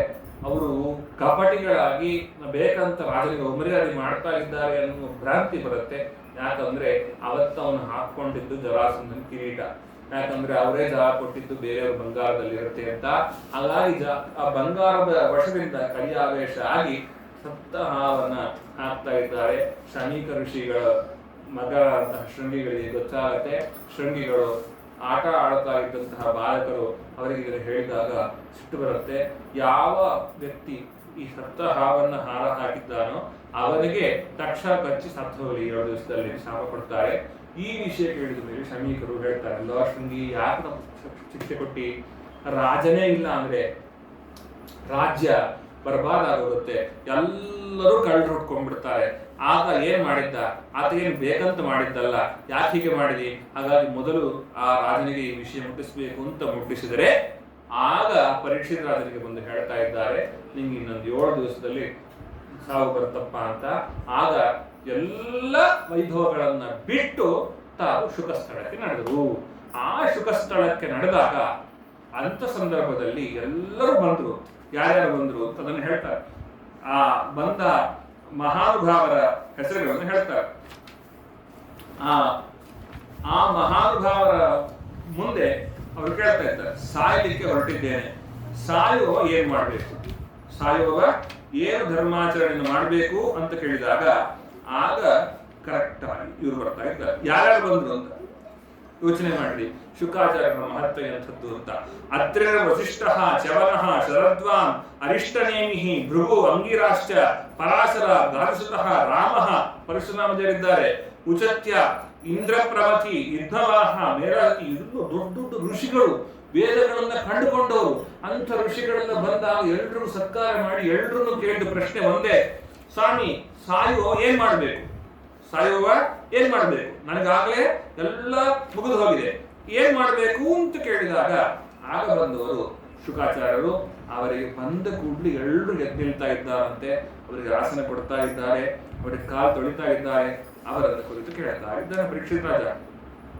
ಸ್ವಾಮಿ ನನ್ನ ಮೇಲೆ ಕೃಷ್ಣ ಪರಮಾತ್ಮ ಪ್ರೀತನಾಗಿದ್ದಾನೆ ಅಂತ ನನಗೆ ಅನಿಸ್ತು. ಯಾಕೆ ನಾವು ಯಾವುದೋ ಸತ್ಕಾರ ಮಾಡುವಾಗ ಯಾರೋ ಸ್ವಾಮಿಗಳು ಬಂದ್ಬಿಟ್ರು ಅಂದ್ರೆ ಇವ್ರು ಯಾಕೆ ಬಂದ್ರೀಗ ಅನ್ಕೋಬಾರ್ದು. ನಾವು ಮಾಡ್ತಾ ಇರುವ ಕ್ರಿಯೆ ಕರ್ಮ ಅದು ಭಗವಂತನ ಪ್ರೀತ್ಯರ್ಥವಾಗಿದೆ, ಭಗವಂತನಿಗೆ ಪ್ರೀತವಾಗಿದೆ ಅನ್ನೋದು ಸಾಕ್ಷಿ. ಇದು ಕೆಲವು ಸತಿ ಮಳೆ ಬಂತ ಅನ್ಕೋತೀವಲ್ವಾ, ಹಾಗೆ ಯಾಕೆ ಸ್ವಯಂ ಹೇಳದೆ ಕೇಳದೆ ದೊಡ್ಡವರು ಬಂದ್ರೆ ನಾವು ಮಾಡಿದ ಕರ್ಮಕ್ಕೆ ಫಲ ಅಂತ ತಿಳ್ಕೊಳ್ಬೇಕು. ನನಗೆ ಯೇಷಾಂ ಸಂಸ್ಮರಣ ಪುಂಸಃ ಸದ್ಯ ಶುದ್ಧಂತಿ ವೈಗ್ರಹ. ಅದರಿಂದಾಗಿ ನೀವು ಕೃಷ್ಣನ ಆದಿತ್ಯ ರೂಪದಿಂದಾಗಿ ಬಂದಿರುವಂತ ನಿಮ್ಮಲ್ಲಿ ಕೇಳ್ತಾ ಇದ್ದೇನೆ, ಯಾರ ಸಂಸ್ಮರಣೆಯಿಂದಾಗಿ ನಾವೆಲ್ಲ ಪವಿತ್ರರಾಗ್ತೇವೆ. ನಾನು ಏನ್ ಮಾಡ್ಬೇಕು? ನಾನು ಸಾಯ್ಲಿಕ್ಕೆ ಹೊರಟಿದ್ದೇನೆ, ಇನ್ನೇನು 1 ವಾರಕ್ಕೆ ನಾನು ಸಾಯ್ತೇನೆ, ಆಗ ನಾನು ಏನ್ ಮಾಡ್ಬೇಕು ಅಂತ ಕೇಳಿದಾಗ ಆಗ ಉಪದೇಶವನ್ನು ಮಾಡ್ತಾ ಇದ್ದಾರೆ. 2ನೇ ಸ್ಕಂದ ಆರಂಭ ಆಗ್ತಾ ಇದೆ. ಏನಂದ್ರೆ ಭಗವಂತನ ಧ್ಯಾನ ಮಾಡುವುದು, ಭಗವಂತನ ಕಥಾಶ್ರವಣ ಮಾಡುವುದು. ಆಗ ಅವರು ಹೇಳ್ತಾರೆ, ಯಾಕೆ ತಸ್ಮಾತ್ ಭಾರತ ಶ್ರೋತವ್ಯಂ ಸರ್ವಾತ್ಮ ಭಗವಾನ್ ಹರಿಹಿ ಶ್ರೋತವ್ಯಃ ಕೀರ್ತವ್ಯಶ್ಚ ಸ್ಮರ್ತವ್ಯಶ್ಚ ಇಚ್ಛತ ಅಭಯಂ. ಯಾರಿಗೆ ಅಭಯ ಬೇಕೋ, ಯಾರಿಗೆ ಹೆದರಿಕೆ ಬೇಡವೋ, ಜಗತ್ನಲ್ಲಿ ಏನಾಗುತ್ತೆ ನಾಳೆ ಏನಾಗುತ್ತೆ ಅನ್ನೋ ಭಯ ಬೇಡ ಅಂತಂದ್ರೆ ಭಗವಂತನ ಕಥಾಶ್ರವಣ ಮಾಡಬೇಕು. ಯಾಕೆ ಈ ಕಥೆಯನ್ನ ಸ್ವಯಂ ದಾಪರಾದಿಯಲ್ಲಿ ನಮ್ಮಪ್ಪ ನಂಗೆ ಉಪದೇಶ ಮಾಡಿದ್ದಾರೆ. ನನಗೇನು ಇದರ ಹಂಗಿಲ್ಲ, ಆದರೂ ಕೂಡ ನನಗೆ ಈ ಕಥೆಯಲ್ಲಿ ಬಹಳ ಮನಸ್ಸು ಹೋಗುತ್ತೆ ಅಂದ್ರೆ ವಿಚಾರ ಮಾಡು, ಇಲ್ಲಿಂದ ಹೋಗ್ಬೇಕಾದ್ರೆ ಬಹಳ ಬೇಕಾದಂತಹ ವಿಷಯವಾಗಿದೆ. ಅಲ್ಲ ಒಂದೇ ವಾರ ಇದೆಯಲ್ವಾ ಅಂದ್ರೆ ಅದಕ್ಕೆ ಹೇಳಿದ್ರು, ಖಟ್ವಾಂಗ ಅಂತ ಒಬ್ಬ ರಾಜ ಇದ್ದಪ್ಪ. ಆ ರಾಜನಿಗೆ ಕೇವಲ ಮುಹೂರ್ತ ಕಾಲ ಮಾತ್ರ ಸಮಯ ಅಂತ ಗೊತ್ತಾಯ್ತು. ಏನು ಖಟ್ವಾಂಗ ರಾಜ ದೇವದಾನವರ ಯುದ್ಧದಲ್ಲಿ ಸಹಾಯಕ್ಕೆ ಹೋಗಿದ್ದ. ದೇವತೆಗಳ ಗೆದ್ದ ಮೇಲೆ ದೇವತೆಗಳೊಂದು, ರಾಜ ನಿಂಗೆ ಏನ್ ಬೇಕು ವರ ಕೇಳು ಅಂತ. ಆತ ಏನ್ ಕೇಳಿರ್ಬೋದು? ಇಷ್ಟೇ ಕೇಳಿದ್ದು, ನಾನು ಎಷ್ಟು ಕಾಲ ಬದುಕ್ತೀನಿ ಹೇಳ್ರಿ. ನೋಡಿ ಮ್ಯಾಕ್ಸಿಮಮ್ ಅಂದ್ರೆ ಒಂದು ಮುಹೂರ್ತ ಕಾಲ ಬದುಕ್ತೀಯಪ್ಪ ಅಂದ್ರು. ಒಂದು ಮುಹೂರ್ತ ಅಂದ್ರೆ 24 ನಿಮಿಷ ಅಷ್ಟು ಬದುಕ್ತೀನಿ ಅಂತ ಅನ್ನುವಾಗ ತಾನು ದಯ ಚಿಂತನೆ ಮಾಡಿ ಭಗವಂತನ ವಿರಾಟ್ ರೂಪ ಧ್ಯಾನ ಮಾಡಿ ದೇಹವನ್ನು ಬಿಟ್ಟು ಅವನು ಮೋಕ್ಷಕ್ಕೆ ಹೋದ. ನಿಮ್ಗೆ 7 ದಿವಸ ಇದೆ, 24 ನಿಮಿಷ ಇರಲಿ 7 ದಿವಸ ಇರಲಿ, ಅದರಿಂದಾಗಿ ನೀನು ಮಹಾ ಸಾಧನೆ ಮಾಡ್ಬೋದು, ವಿರಾಟ್ ರೂಪವನ್ನು ಧ್ಯಾನ ಮಾಡು ಅಂತ ಹೇಳುವಾಗ ಅದು ಹೇಳ್ತಾ ಹೋಗ್ತಾ ಇದ್ದಾರೆ. ಭಗವಂತನ ಪಾದವೇ ಪಾತಾಳ ಅಂತ, ಭಗವಂತನ ಹಿಂಗಾಲೆ ರಸಾತಳವಾಗಿದೆ, ಮಹಾತಳ ಭಗವಂತನ ಗುಲ್ಫವಾಗಿದೆ, ತಲಾತಳ ಎಂಬುದು ತೊಡೆಯ ಜಾಗದಲ್ಲಿದೆ. ಹೀಗೆ ಎಲ್ಲ ಅಂಗಗಳನ್ನ ಭಗವಂತನ ಯಾವ ಯಾವ ಲೋಕಗಳು ಭಗವಂತನಿಗೆ ಯಾವ ಯಾವ ಅಂಗ ಅಂತ ಹೇಳ್ತಾ ಸಂಪೂರ್ಣ ವಿರಾಟ್ ರೂಪದ ಚಿಂತನೆಯನ್ನು ಹೇಳಿ ಅಲ್ಲಿರುವಂತಹ ಭಗವಂತನ ಸೃಷ್ಟಿ ಹೇಗೆ ಮಾಡ್ತಾನೆ, ಸ್ಥಿತಿ ಹೇಗೆ ಮಾಡ್ತಾನೆ, ಸಂಹಾರ ಹೇಗೆ ಮಾಡ್ತಾನೆ ಅಂತೆಲ್ಲವನ್ನು ಹೇಳಿ ಭಗವಂತನ ಚಿಂತನೆಯನ್ನು ಇಷ್ಟನ್ನ ಮಾಡಿದ್ರೆ ಸಾಕು ಅಂತ ಹೇಳಿದಾಗ ಪರೀಕ್ಷಿತರಿಗೆ ಪ್ರಶ್ನೆ ಬರುತ್ತೆ, ಭಗವಂತ ಸೃಷ್ಟಿಯನ್ನು ವಿಸ್ತಾರವಾಗಿ ಹೇಳಿ, ಭಗವಂತನ ಸೃಷ್ಟಿ ಹೇಗೆ ಮಾಡ್ತಾನೆ, ಆಗ ಬ್ರಹ್ಮದೇವರ ಸೃಷ್ಟಿ ಮಾಡಿದ್ದಾರು ಹೇಗೆ ಅದರ ಬಗ್ಗೆ ಹೇಳಿ ಅಂತ ಕೇಳಿದಾಗ ಆಗ 24 ತತ್ವಗಳ ಸೃಷ್ಟಿ, ಅದರಿಂದಾಗಿ ಜಗತ್ತಿನಲ್ಲಿ ಸೃಷ್ಟಿ ಮಾಡುವಂತಹ ಬಗೆ ಅದನ್ನೆಲ್ಲವನ್ನು ಹೇಳ್ತಾರೆ. ಅದನ್ನು ನಾಳೆ ಉಪನ್ಯಾಸದಲ್ಲಿ ಶ್ರವಣ ಮಾಡೋಣ ಅಂತ ಹೇಳ್ತಾ ಇವತ್ತಿನ ಈ ಕಥಾಭಾಗದ ಅಧ್ಯಯನ ಮತ್ತು ಶ್ರವಣ ಇವುಗಳುಂಟಾಂತ ಎಲ್ಲ ಪುಣ್ಯ ಭಾಗವನ್ನ ಅಸ್ಮದ್ ಗುರುವಂತರ್ಗತ ವಾದರಾಜ ಗುರುವಂತರ್ಗತ ಭಾರತೀಯ ಮುಖ್ಯ ಪ್ರಾಣಾಂತರ್ಗತ ಲಕ್ಷ್ಮೀ ನರಸಿಂಹಾಭಿಣ ನಾರಾಯಣಾಭಿನ ಕೃಷ್ಣ ತದರ್ಪಣಂ ಕರೋಮಿ. ಶ್ರೀಕೃಷ್ಣಾರ್ಪಿತಮಸ್ತು. ಕಾಯೇನ ವಾಚಾ ಮನಸಾ ಇಂದ್ರಿಯೇಣ ಬುದ್ಧ್ಯಾತ್ಮನಾ ವಾ ಪ್ರವೃತ್ತಿಸ್ತಥಾ ಕರೋಮಿ ಸಕಲಂ ಪರಸ್ಮೈ ನಾರಾಯಣಾಗೆ ಸಮರ್ಪಯಾಮಿ. ಶ್ರೀಕೃಷ್ಣಾರ್ಪಿತಮಸ್ತು. ಇವತ್ತು ರೂಟ್ ಹುಡುಕೋದ್ರಲ್ಲಿ ಲೇಟ್ ಆಗಿದೆ, ನಾಳೆ ದಿವಸದಿಂದ ಕರೆಕ್ಟ್ ಆಗಿ ಬರ್ತೀವಿ. ಒಂದು ನಿಮಿಷ ಅಂತ ಇದು ಫಸ್ಟ್